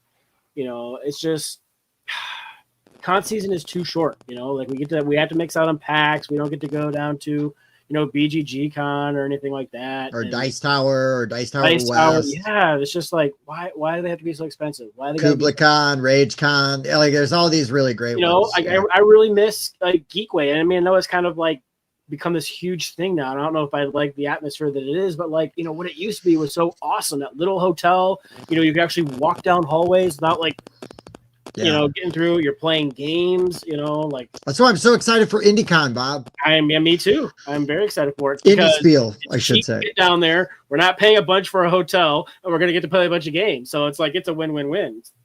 Yeah, Bob, I think you're gonna enjoy Grand Con. It's everything you've said about Geekway to the West. It's just a bunch of people playing games, and it's not super crowded. Nice. This was gonna be like my next pick. Actually, I was gonna say specifically Gen Con. Yeah. Specifically. Yeah. Like it's a lot. It's a lot. And people think it's like, and sometimes it's people's first convention. Because people are like, oh, what convention should I go to? They're like, oh, go to Gen Con. It's like, no. If this is if you're just in the hobby, do not go to Gen. Like I went last year for the first time, and I got paid to go to help Renegade, so I didn't pay for anything. I worked 60 hours that week, and the few minutes I got for myself, I was like, this. I would only come back here if I was a publisher to make sales. Like it is. Sure. It's like, oh my goodness, it's like in and out at 5 a.m. in California. It's. Well, not 5 a.m., but like 9 p.m. on a Friday night. It's choked. Yeah. I like medium to small cons. Origins is great. PAX and Plug is to the point where it's getting too big, in my opinion. But like Origins is one of my favorite cons because of that. Mm-hmm. Yeah, I was really, well, I guess like depressed and loved Origins for multiple reasons. Because I thought Origins was going to be more like Gen Con when I went. And it was like not that at all. Yeah. It's not as well organized. But at the same time, it's a little more like fast and loose. And I kind of like fast and loose sometimes. It's easier to move around for sure. And at Origins, in opposed to Gen Con, I had more time after show hours to like hang out and do stuff with all my friends that I don't ever see except at Origins and Gen Con. And at Gen Con, they're so damn busy because they're doing a bunch of other things and they've got work meetings and all that stuff. And I totally get that. And I respect that. Right. Because like, hey, we're all part of this hobby because we absolutely love it. And, want to squeeze the most out of it that we can. Right. But man, my favorite gaming stories come from Origins, not from Gen Con. It's a giant gaming weekend. Like it's what it is. And I've gone to way more Gen Cons than I've gone to Origins. But yes. Were you at Origins last year, Tim? Oh, consult the memes. I can't wait for I can't wait for Origins this year. I'm super pumped for it. Dude, I can't wait to like hang out with you in person. Let's play some games. I can't wait to shit on beach day to your face. I'm bringing a copy, so I'm gonna throw sand at you every time I have a complaint about this. That's a funny story. I actually have. If someone designs a game called Pocket Sand where you actually throw something at another player, just reach out to me. I want that so bad. That's like my favorite thing from King of the Hill. Yeah. I saw a funny meme. You know, they're talking about the 100 humans versus the gorilla or whatever, and then like these two gorillas were fighting, and one of them like threw sand at the other one's face, and the gorilla was like freaking out, and they're like, "We found it, the weakness," and they're like, "Pocket sand." 100 guys going pocket sand. For mine, is it my turn or is it Tim's turn? No, it's my turn. Okay, I lose track. Yeah, Yes. So sorry, we get going, right? No, my number 2 is, I mean, it's behind me. I don't have enough room to have all the games that I want. I love board games. I love collecting things. I have pared down other collections because I have gotten into board games, sort of dedicated more of my collecting to board games. I don't have enough room. I don't have enough space. I don't have enough money. But I still love it. I love my collection. I don't mind curating it, paring it down, but then adding to it and putting other things in, reacquiring games that I've gotten rid of before because it's like, nah, I think I'd actually rather have that game back, now. Or sometimes it's the timing of the trade. Like, well, I know I can get this later and I'm going to get something I really want if I give this up now. So I do love curating my collection, but I don't have enough room for it. Unfortunately, like we're going to this convention and I'm getting rid of like 16, 17 games and I'm bringing in probably 16, 17 games, either via trade and buying. And like, I'm going to break even, like basically after the whole thing. Yeah. But I haven't actually made any space. I'm just adding games that I'm very excited to have in my collection and getting rid of some games that I'm sad to see go, but hey, it's worth it. And other games that I'll forget that I owned. But yeah, I don't have enough space. It's an amazing hobby. I wish I had all the room in the world. My board games take over a quarter of my basement. And honestly, if I had the shelving, it would take up half of my basement if I could. And probably will eventually get there as I start to add more stuff and acquire more shelving. Have one of those big rooms like where they have the sort of like the library with like the ladders that go around. Yeah. My problem is I just want to ride the ladder around. I'd put all my favorite games on the top so that I'd have to get on the ladder and make somebody push me over to it. And then when I put it back, I'll put that game back and then I'll push the ladder as far away from the next game that I think I'm going to play as possible so that somebody has to push me back over. Mm-hmm. Yeah. No, I need that library for my board games. I'd never be leave fair. Those shelves don't have to be very tall for Tim to require a ladder. Sure. I mean, your average Calyx, give me a ladder. I'm a wee lad. Too easy.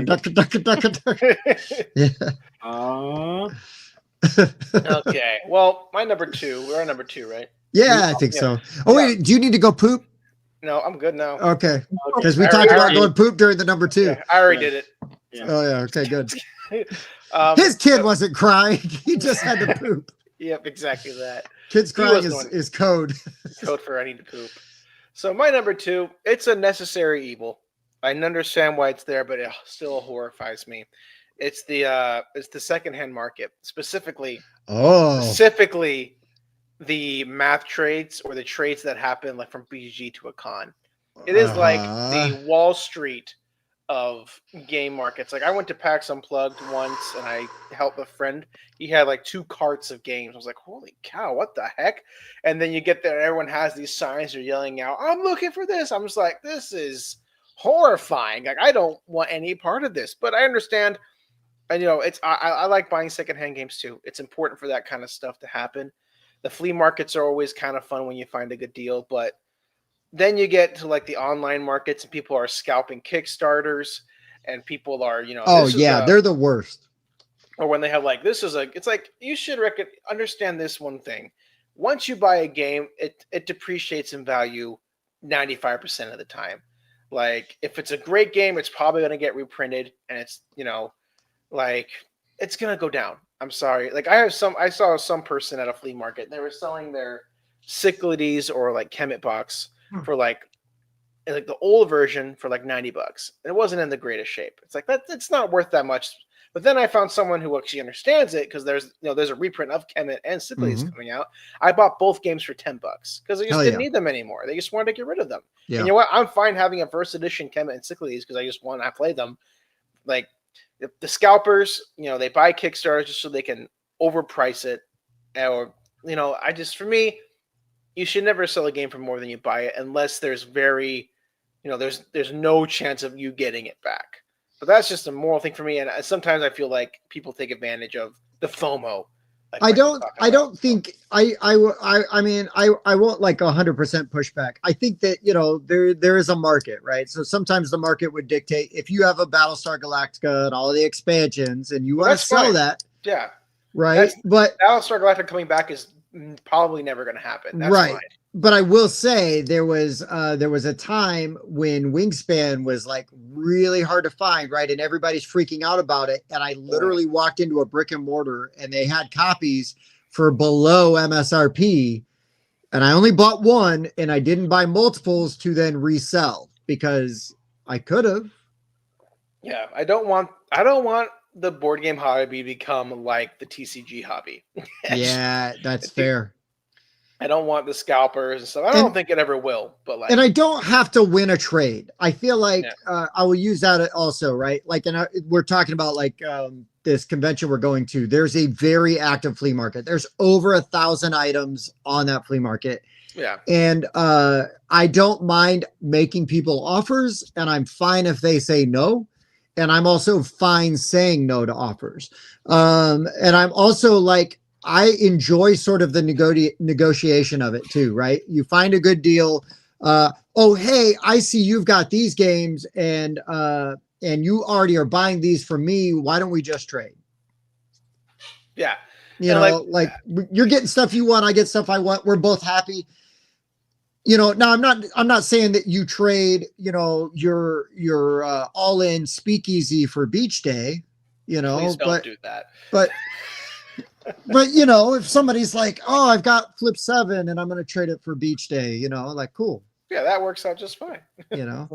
Oh, I've got this version of Scout that I found in the street that it was like run over 3 times. Well, I guess I'll give you beach day for it. Will you take beach day for it? Well, I don't know.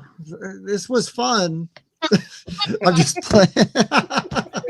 Josh, you're an angel. I love you, man. Thank you for letting me just be a dick.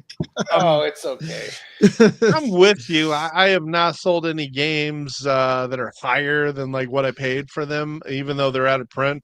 But I have traded them for their out of print value, and I think that's just different because you're just getting a game in return. The sunken cost is already there. So I don't know. That's different. Again, this is just a couple bad actors in the hobby who take advantage. Sure, 100%. And we see them all the time, right? Yeah. I've seen them. I bet on both sides of it. Like I try to not be that dude, but and so like Tim was saying, we're going to this convention. There's this very active flea market.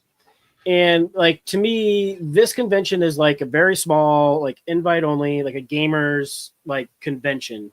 And this flea market, I feel like people are pricing low. And to kind of put it perfectly, Mike had made an offer on Feast of Odin, and the guy was like, "Yeah, I'll give it to you for that price as long as you promise you're going to play it, right? Because you want the games to go somewhere where they're going to be appreciated and they're going to play it." And I feel like there's this guy who is just trying to like say $5, trying to just get everything for dirt friggin' cheap. He's bought 2 copies of the same game. I don't know what he's doing with it. Maybe he's going to give one away to somebody else, but it really just feels like he's just trying to buy as many super cheap games as he can so he can turn around and sell them later. and it just really rubs me the wrong way. It's like, if I sell you this game for $5 because I want it to be because you want it, because you want to play it and you're going to like enjoy it, not so that you can buy it for the $5 and then turn around and wait and sell it for $10, $20, $30 somewhere else. Oh, speaking of which, hey, Mike, you want Tetris for real? I do. Yeah. Okay. Do not give me $5. I'm just going to give you that game.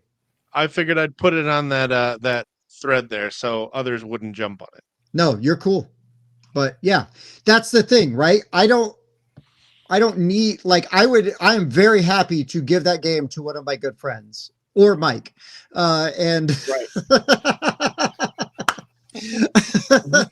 But if you know what I mean? And I know 100% that I have traded games to Bob where I'm like, hey, if you ever get rid of this, come back to me. I'm giving, okay, so Drew, did you guys see there that I put like, oh, is anybody looking for Arkham Horror? I've got it. Yeah. So, because that was the April Fool's Arkham Horror expansion that they actually made. Right. I paid $15 for it like 5-6 years ago, whenever that came out, and now they're going for like $250 on eBay. Why? My sister Julia texted me and goes, "Hey, I want your Arkham Horror. It's her birthday tomorrow." I said, "Okay, happy birthday." I said, "But if you get rid of it, I want it back." Right. That's it. Which is fair. Yeah. It's my sister. I love her and they've done a ton for me. I'm very happy to, I don't care that much, right? About now, if I was going to sell it on the flea market, I would have sold it for a lot more, but it's my sister. You know what I mean? If one of you guys was like, hey, let me at it. Okay. But yeah, man, I mean, it's fine. It's totally fine. Like, relax. You don't have to win everything. You could just, you could just trade something. You could just sell something, it'll be okay. Anyways, that was it. Amen. So Mike, all right, I'm going to pull Tetris aside for you, but I'll just bring it to like the show on Sunday, unless you want it over the weekend. No. Okay, good. Don't drag I don't have to haul it. If I don't have to haul it to Indy, even better. So that he can haul it back. Yeah, right. Cool. Happy to do it, Yep. Mike. Glad you want it. I do want to try it. I'll play it with you. I haven't played it yet. All right. So, okay, my number 2, this is my replacement pick because Bob used one of mine from earlier, and I don't have a ton of honorables here. It is re-implementations of games that are still in print. But we fixed it with this version. That's great. They already dumped my money on the flawed first edition. You're not getting my money again. Why didn't you publish a game that was good the first time? I mean, there's actually one right now that's like kind of like busting my balls. It's getting like re-implemented with a new theme, streamlined rules. And the first one was like super hard to learn and had lots of nuanced rules. And here's a streamlined version that's way better. Well, the other one's still in print. And it's like they're not just coming out and saying that this is a re-implemented version of this other game. It's kind of like sneaky that, no, this is the same game, but now it's got a different theme on it. You can still go out and buy that other one. I already sunk money into that Kickstarter. I'm not going to do it again. No, make the game good the first time. What game was this? Well, Quacks. I don't know. Sheriff of Nottingham. Mike, I don't know which one Mike's talking about, but there's probably 30 you can pick from. The first edition is How. Oh, you were just talking about this. Yeah. And now I'm sorry, Grand Gamers Guild, but now they're coming out with Pillars of Heracles. It's an Egyptian version of what was a Mayan game, but it's more streamlined. That other one you can still buy. Well, maybe they don't have the publishing right or the distribution rights for How anymore. Maybe. But maybe that's what the game should have been the first time. Like that game was, I mean, like that. I don't think that game was bad. at all. I'm not Oh, saying it's that. fine. Like it was a pretty decent game, but it was rough to learn. It's really hard to teach, and it's just like difficult to get to the table because of all of those things. So I don't know. Here comes this like re-themed version of it, and I'm kind of frustrated by that. And I've seen other publishers do that. Well, I've talked And to the other- designer, and I'll tell you that, inside baseball here is like hold out for like 3rd edition of Beach Day. Like that's what's really going to get good. First and second, Yeah. 3rd edition. It'll be in a box about this big. It's humming. Yeah. It has minis in it. It comes with a taxidermy seagull. Yeah. Yes. I'm totally looking forward to the pewter sand dollar. Player marker. Well, yeah, no, I plan on getting like 5 first player markers so people have their choice. Yes. So there's the pewter sand dollar, the taxidermy seagull, and a live jellyfish. One of the two. I'll throw an example that's fine. Santa Maria rethemed, reprinted as Salt Fjord. There's a 9-year gap. That's fine, but how's a 2-year-old game? I mean, Nightmare Productions remaking Hollywood 1947, right? Like, makes sense. That game was out of print. Yeah, exactly. That does frustrate me. That was like one of my few honorable mentions to replace what was my number 5 before. So there you go. Okay, we've saved our best for last, or the worst, and it's our worst for last. It's the worst thing about gaming.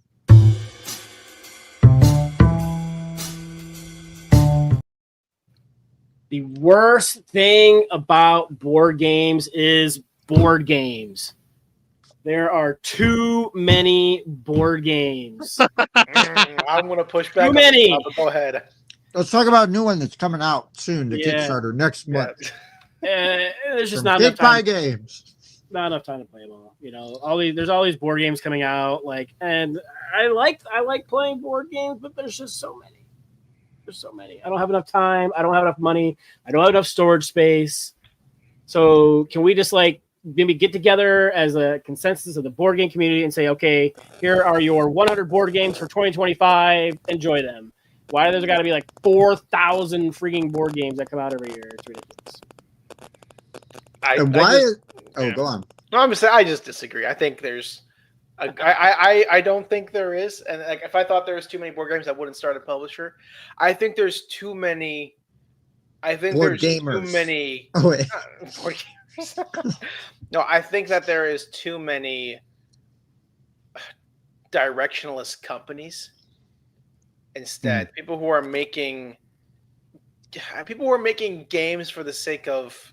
This is a hard thing for me to explain, but I think they're more focused on making games than they are making brands and stuff that. They just, I don't know. I understand the sentiment. There's too many games. I just think that there's too many companies with no business plan or future. They're just we're gonna put this out. Boom, here's this. Take it, and they'll go to my number 1 gripe here soon. But even though I think it's a good thing there's too many games coming out because there's a lot of gamers. There's lots of gamers. It's good to apply, to try to appeal to a large variety of people. But this thing is I just don't have the time to play them all. Yeah, and that's fair. That's fair. We're not gonna have time to play them all. But if I print 1,000 copies of Beach Day and I sell 1,000 to that's less than the people in my hometown, and I live in the boonies. That's fine by me. I'm okay with that. I think people just need to be fine with some games not doing as well as others and expecting that. So I mean, not every game has got to sell like Catan or Ticket to Ride, right? Yeah. Well, since Bob hates the hobby, I'll take it a different direction. My number 1 is I am sick of beach themed games. Everywhere I look is just everything beach themed. So many beach themed games. Now, absolutely not my number 1. I am totally doing the opposite of Tim Panders this week. Because all I've done has been horrible to Josh.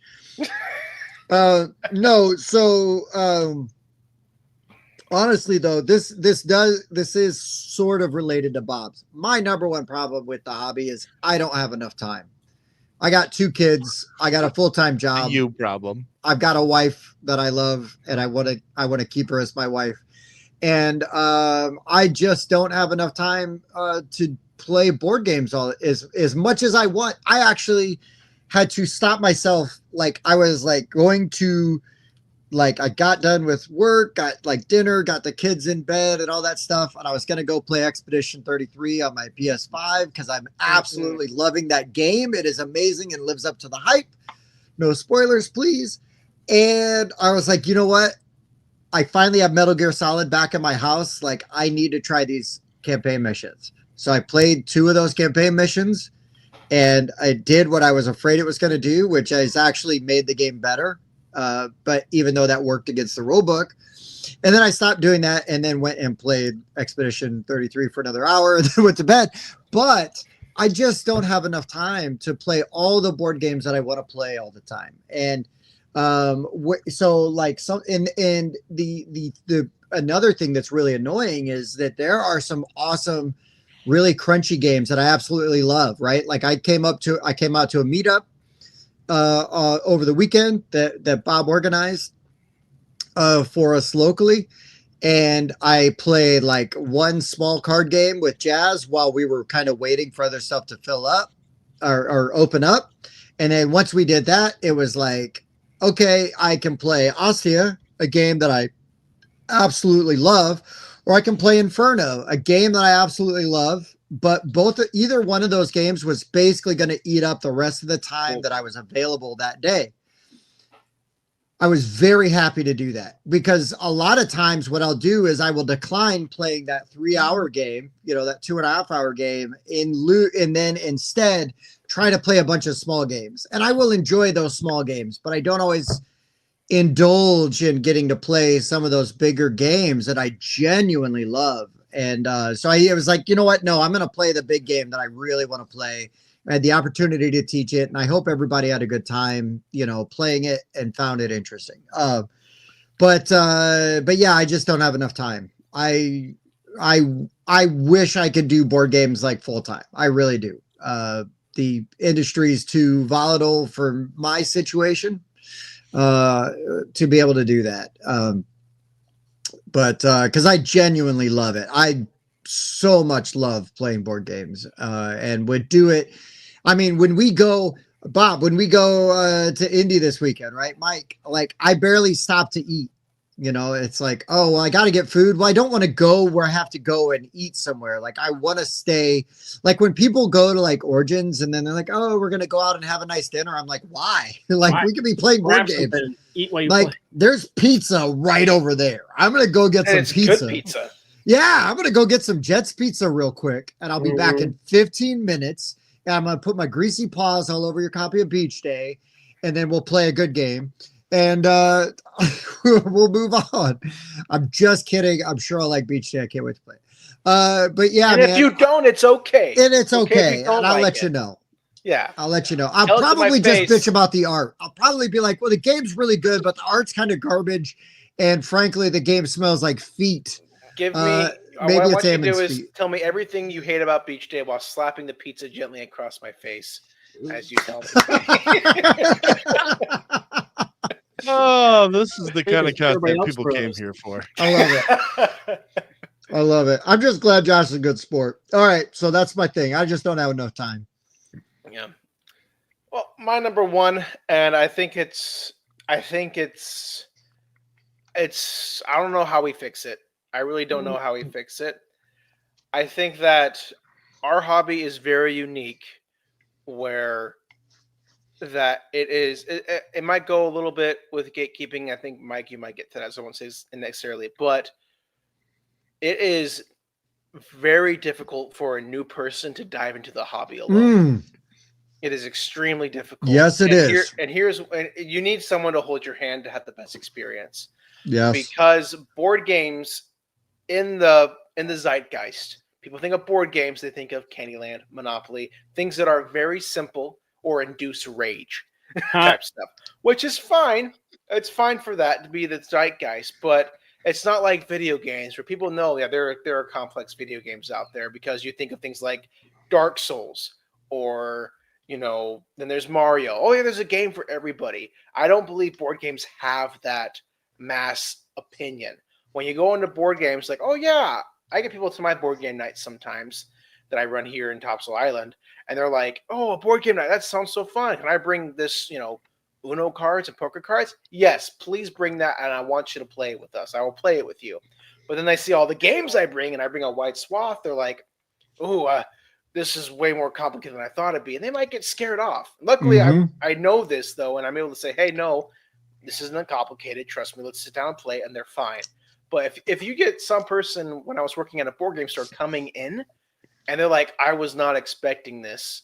Like, what is this? I had some person come in, and when I was working there, and they looked at Spirit Island, and I was like, yeah, that's a great game.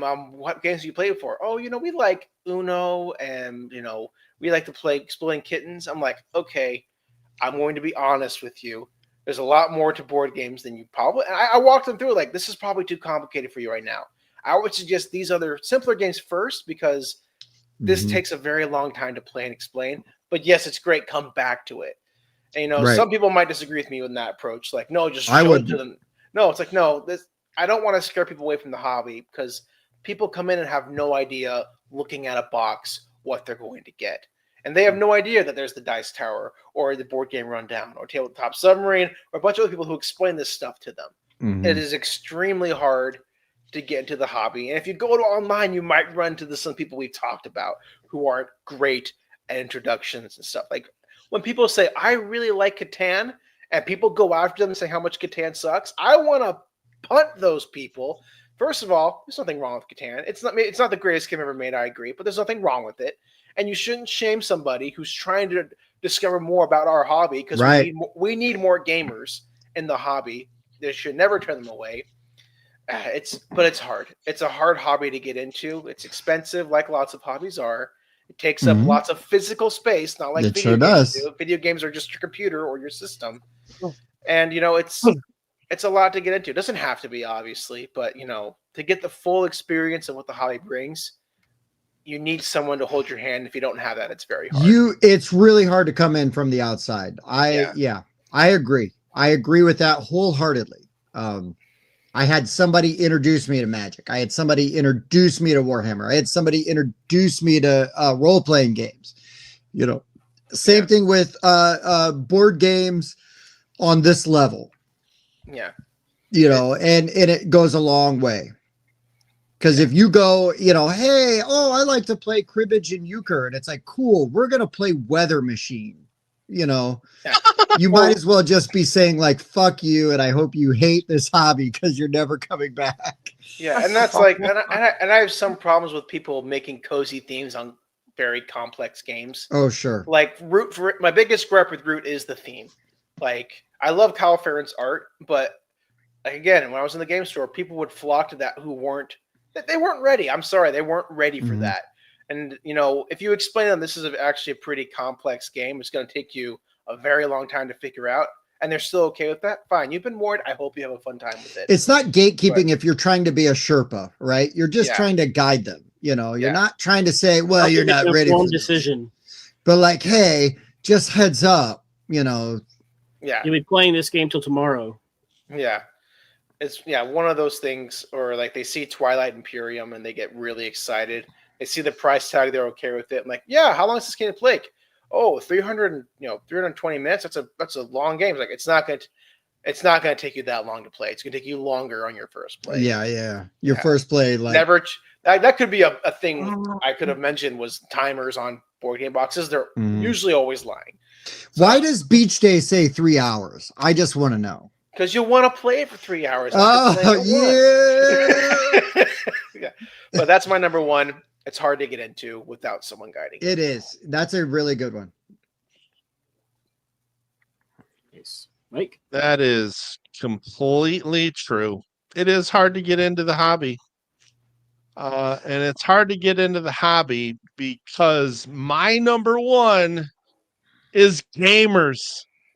Gamers are the reason that it's hard to get into the hobby. Gamers give gamers a bad rap.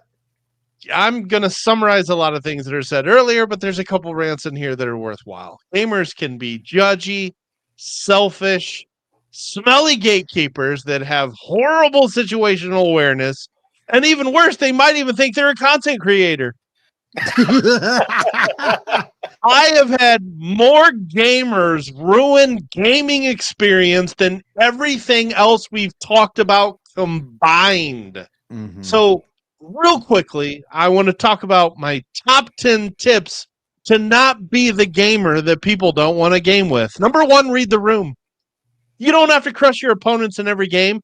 Stop taking it so seriously. Hoop. Don't bring out every module for new players and add 45 minutes of teach to a game that already has 30 minutes of teach. Make games mutually enjoyable, not just enjoyable for you. You don't have to spend 5 minutes on every turn making sure you crush your opponents by 40 instead of just 20. Hoop. 3, shower before you game. 4, don't keep bringing up a game to play if nobody takes interest. That includes not busting out the game that only you wanted to play when everyone else suggested something else. Oh my God. I know. Oh my God. 5, don't be a poor sport. Lose and win with dignity. Teach everyone the rules so everyone has an equal opportunity to beat you. If somebody's struggling, help them. Give them some tips. And if they don't want the tips, that's fine. Let them play the game however they want. But don't degrade them for just trying to understand the game. That's how you get players that don't want to play games with you anymore. 6, the whole room doesn't need to know the top 5 reasons why this game didn't make your top 5 worker placement list. See my number 4. Not everybody is a content creator. Number 7, I got 10. The whole room doesn't need to know the 5 rule changes you would make so that the game would be less mean. Not everybody's a designer.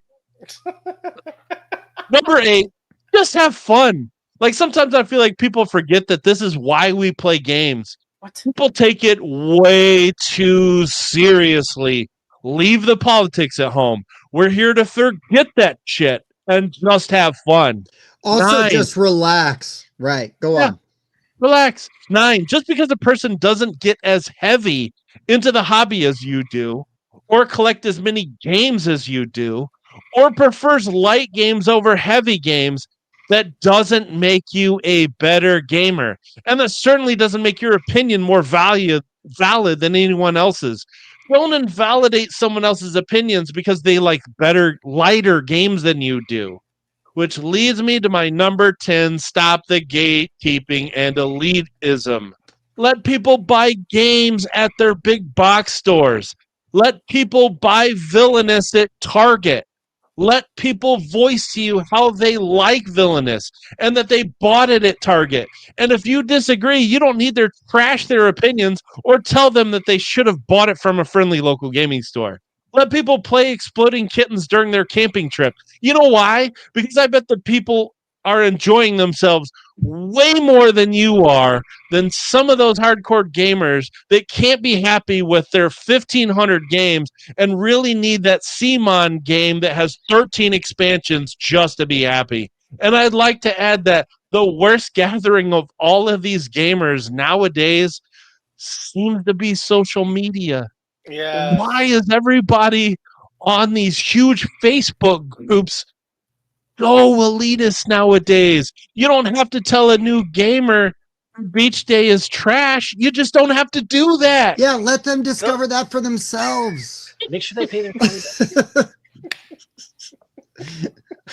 There is Let trash them- in the game, so it's okay. Just Let have them fun. play the game and go, this game's trash. And you're like, well, I was going to tell you, but I listened to Mike and I just want you to make your own decision. Yeah. Let people enjoy the hobby. We don't need to have to trash them. Let them like the games they like. Shut up and let people enjoy things. It's funny Hell 'cause yeah, I feel a little attached. I think I was just venting to Mike about this guy that shows up at the Meeple thing all the time. He always plays the same crappy games that I don't want to play. And I'm like, and he's like, oh, we can play this. I was like, let's play something fast. And he's like, well, I got Villainous. And I'm like, That Okay, ain't fast, bro. there's 6 of You us. know, That's you not should fast. remember, Bob. You should remember why else I took that jab, and it's not because of that story you told I me. think Maybe I Tim know. remembers. I Yeah, think I know. Like, I there's somebody that would always Good. bring one game every time and be like, "Oh, we could play this," and nobody ever wants to play it. And Yeah. and it's Like, not even a there's- bad game, but it's like, There's Yeah. another jab in there. We'll talk about it after the show. that's fair. Yeah, But- that's go ahead. No. You Yeah, go. I like this was one thing too. Like I recently saw a post from a colleague. I'll call them a colleague. Mm. It's someone who I think that Facebook friends and we might see each other at conventions is as deep as the friendship as ever should get.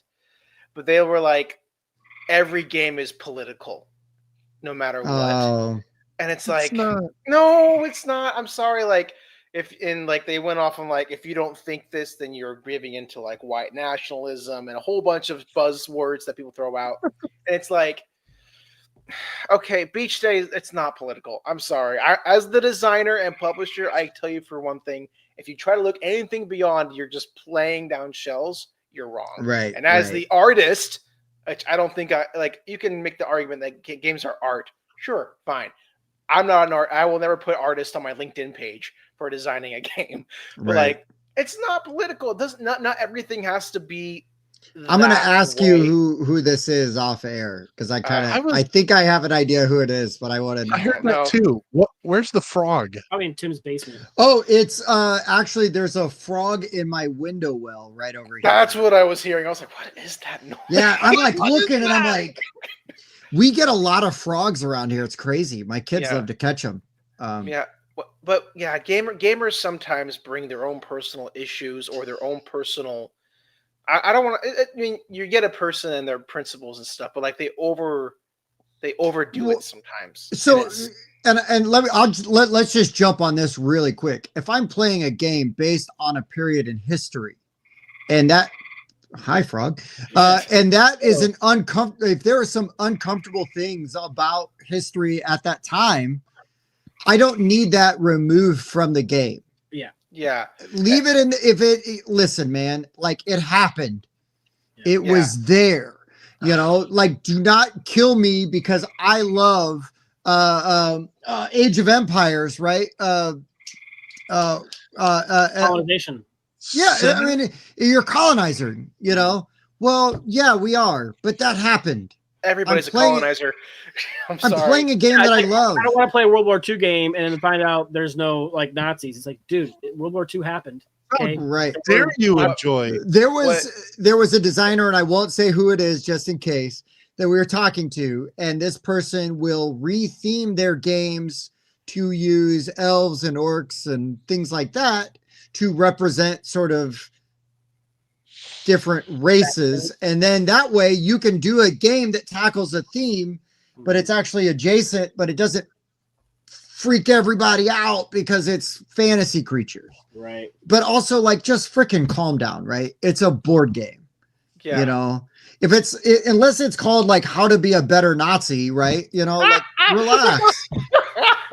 That's You the newest trick taker coming from. Oh, CakePie I games. didn't mean to spoil Evan's new Evan's new prototype game? that he's Yeah. pitching. Uh, You know, like Wow. you know, like I know there's people that are like Secret Hitler. They say Hitler, and it's like relax, dude. It's a board game. Yeah, Um, I found it shocking how hard it is for me to sign, like Votes for Women, fantastic right. game that Yeah. I love. People will refuse to play the anti-suffragettes. It's like you're not It saying doesn't you're mean you're for anti-woman. that. I have played that game 3 times, and I've always played the suffragettes, the anti-suffragettes, because people didn't want to play. It's like you're not grow up. It's just Yeah. a game. You're not actually saying women shouldn't vote. That's Right. just not what you're doing. You know, I don't want to. I mean, it's really awkward though when you sit across from Bob and he's cosplaying as an anti-suffragette. You know, like okay, Bob, like relax, dude. Like maybe a little far, but Yeah. you know, he gets into it. How Yeah, dare like you like first edition Five Tribes? come on, man. Seriously, listen. It is what it is. You know, Puerto Rico. It is what it is. Relax. It was kind of an irony, in my opinion, that Puerto Rico 1952, whatever it was called, 1890 or something, like the politically correct edition was such a disaster. Yeah. And people still just play the original Puerto Rico. And Yeah. like they're coming out with a new edition of it, which is pretty much the same game, just upgraded and stuff. It's like, well, that was a great experiment that failed spectacularly. I mean, if anything, if it's honestly something that's important to you, that is a great opportunity to have a conversation about that point in history and why it's problematic. And that's totally fine. I think that's totally fine. You want to play, one of the things I love about playing Black Orchestra, right, is when it has legitimate events that occur. Now, nobody's playing as Nazis, but guess what? Every time I play that game, we always talk about all the crazy shit that was happening around that event, that came up. Nazis, though, Tim, just saying. And spoiler alert, none of it's good, but it's a great opportunity to talk about history. Pretty sure some of those characters were Nazis. They were just trying to kill Hitler. Well, yeah. Fair. Also true. But you get my point, though, right? Yeah. And so, yeah, like, just relax, calm down. Mike, I 100%, I normally really like to give you a hard time when you go on your scripted rants. That was really good. In fact, though, you should have switched the numbering and done 10 to 1 instead of 1 to 10. Oh, Bob, quit gatekeeping. I'm going to gatekeep that list. Son of a. Yeah, you're saying you that were so close. Right. Mike, you were so close. First, you did the theme music that nobody liked, that I didn't hear, and now you numbered your list wrong. You piece of garbage! Why do you even show Mike, up? Not everybody needs to be a content creator. Yeah. Oh. Wouldn't that be an interesting concept? You a top 10 list would start with your favorite game and go to your least favorite. There's a new, do that and you'll get lots of subscribers. I guarantee you. Oh my gosh. Well, this has been a lot of fun, guys. Josh, I really love that you embrace the spicy topics. You love going there. And thank you for letting me just crack jokes at your expense for most of the night. I really, you did not deserve that, and I appreciate jokes. When you crack some eggs, all you gotta do is make some breakfast. So that's it, brother. Good. That's I ain't got the kind of money. That's fair enough. I can't wait for him to be like, well, we were gonna have you on, but you're too short and bald. Like, I just can't wait for There's a height requirement. You must be this tall to come on the submarine. There's a height requirement for the submarine. That's what it is. Yeah. I do think it's funny though. I don't know if I told you this before, but when I met Andrew the first time, it was at Origins a few years ago, and he told me about Tabletop Submarine, and it was right after that submarine incident where that dude, that cheap sub. Yeah. And I was like, wow, what awkward timing to have a podcast called that. But I, because I'm a grown up and appreciated the irony, I was still able to listen to and enjoy your podcast despite the things going on in the news. That's my virtue. That's my version of virtue signaling.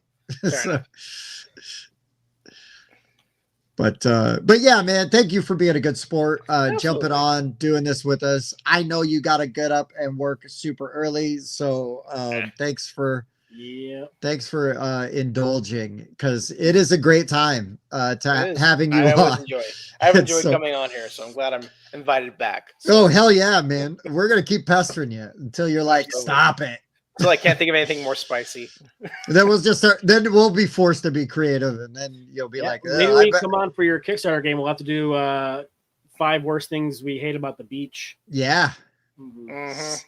And it's all Anakin Skywalker memes. I hate sand. I'll say my number one right now, but like that, for like clothing optional beaches, just choose a side. Like, nothing is worse than seeing your family and kids, and then some old people walk around with a sock on, which actually happened to me.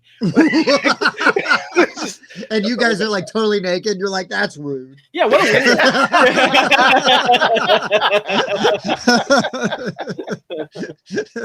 what are we doing this for? Yeah. Making me feel Oh man, but yeah, no, always love coming on. Thanks, guys. No, dude, Oh, wow. it's gonna be awesome. Yeah, we'll have you on. We'll find something else fun to do.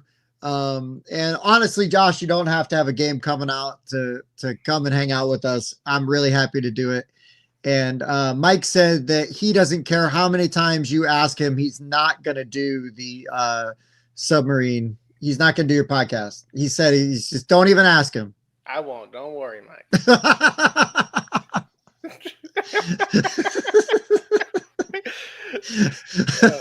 I actually think it's really fun to be a guest on other shows. You know that. It is a lot of fun. So. It is fun, but that's why you're not going to do his. You'll make Tim jealous. Well, because there's too many content creators. There's too many content creators. Mike's like, I can't be perpetuating all of this other stuff. But no,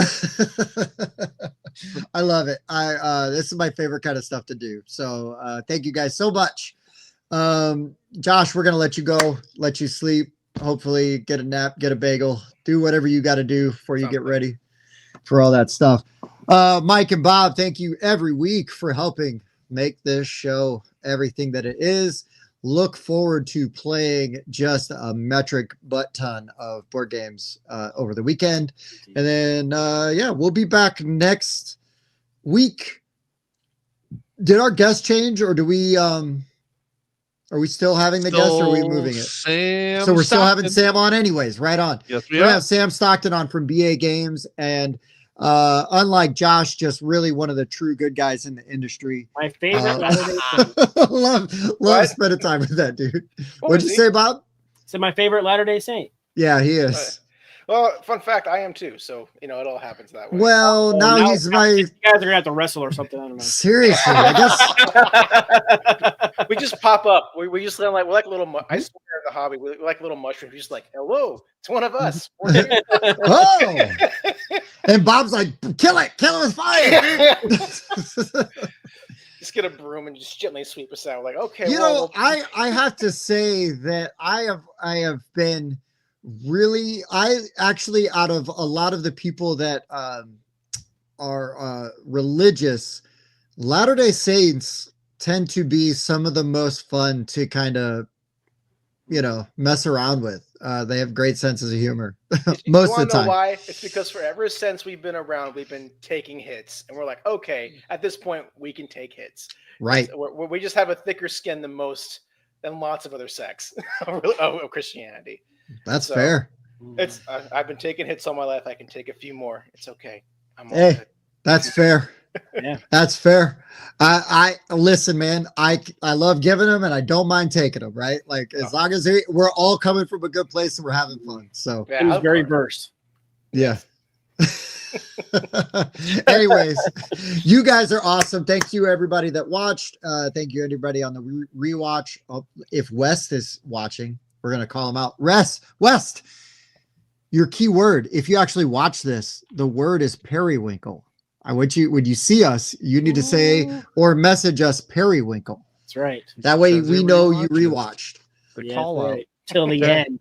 That's right. All right, guys. So until next week or tomorrow, if you watch the Metal Gear Solid review, oh no! He died. That's terrible timing. We were about to sign out. Oh, did I freeze? Okay. Yeah, Am I back? good. Am I back? Okay, I'm gonna hurry up before my hamster dies. For the Board Game Rundown, I've been Tim. Bob. I was a moldy sock. And I was a moldy bagel. Yeah, we did it. Thank you guys. We'll see you next time. Too fun. We'll see you guys. Good next job, time. Stonemeyer. A 7.3 repeating. Heating.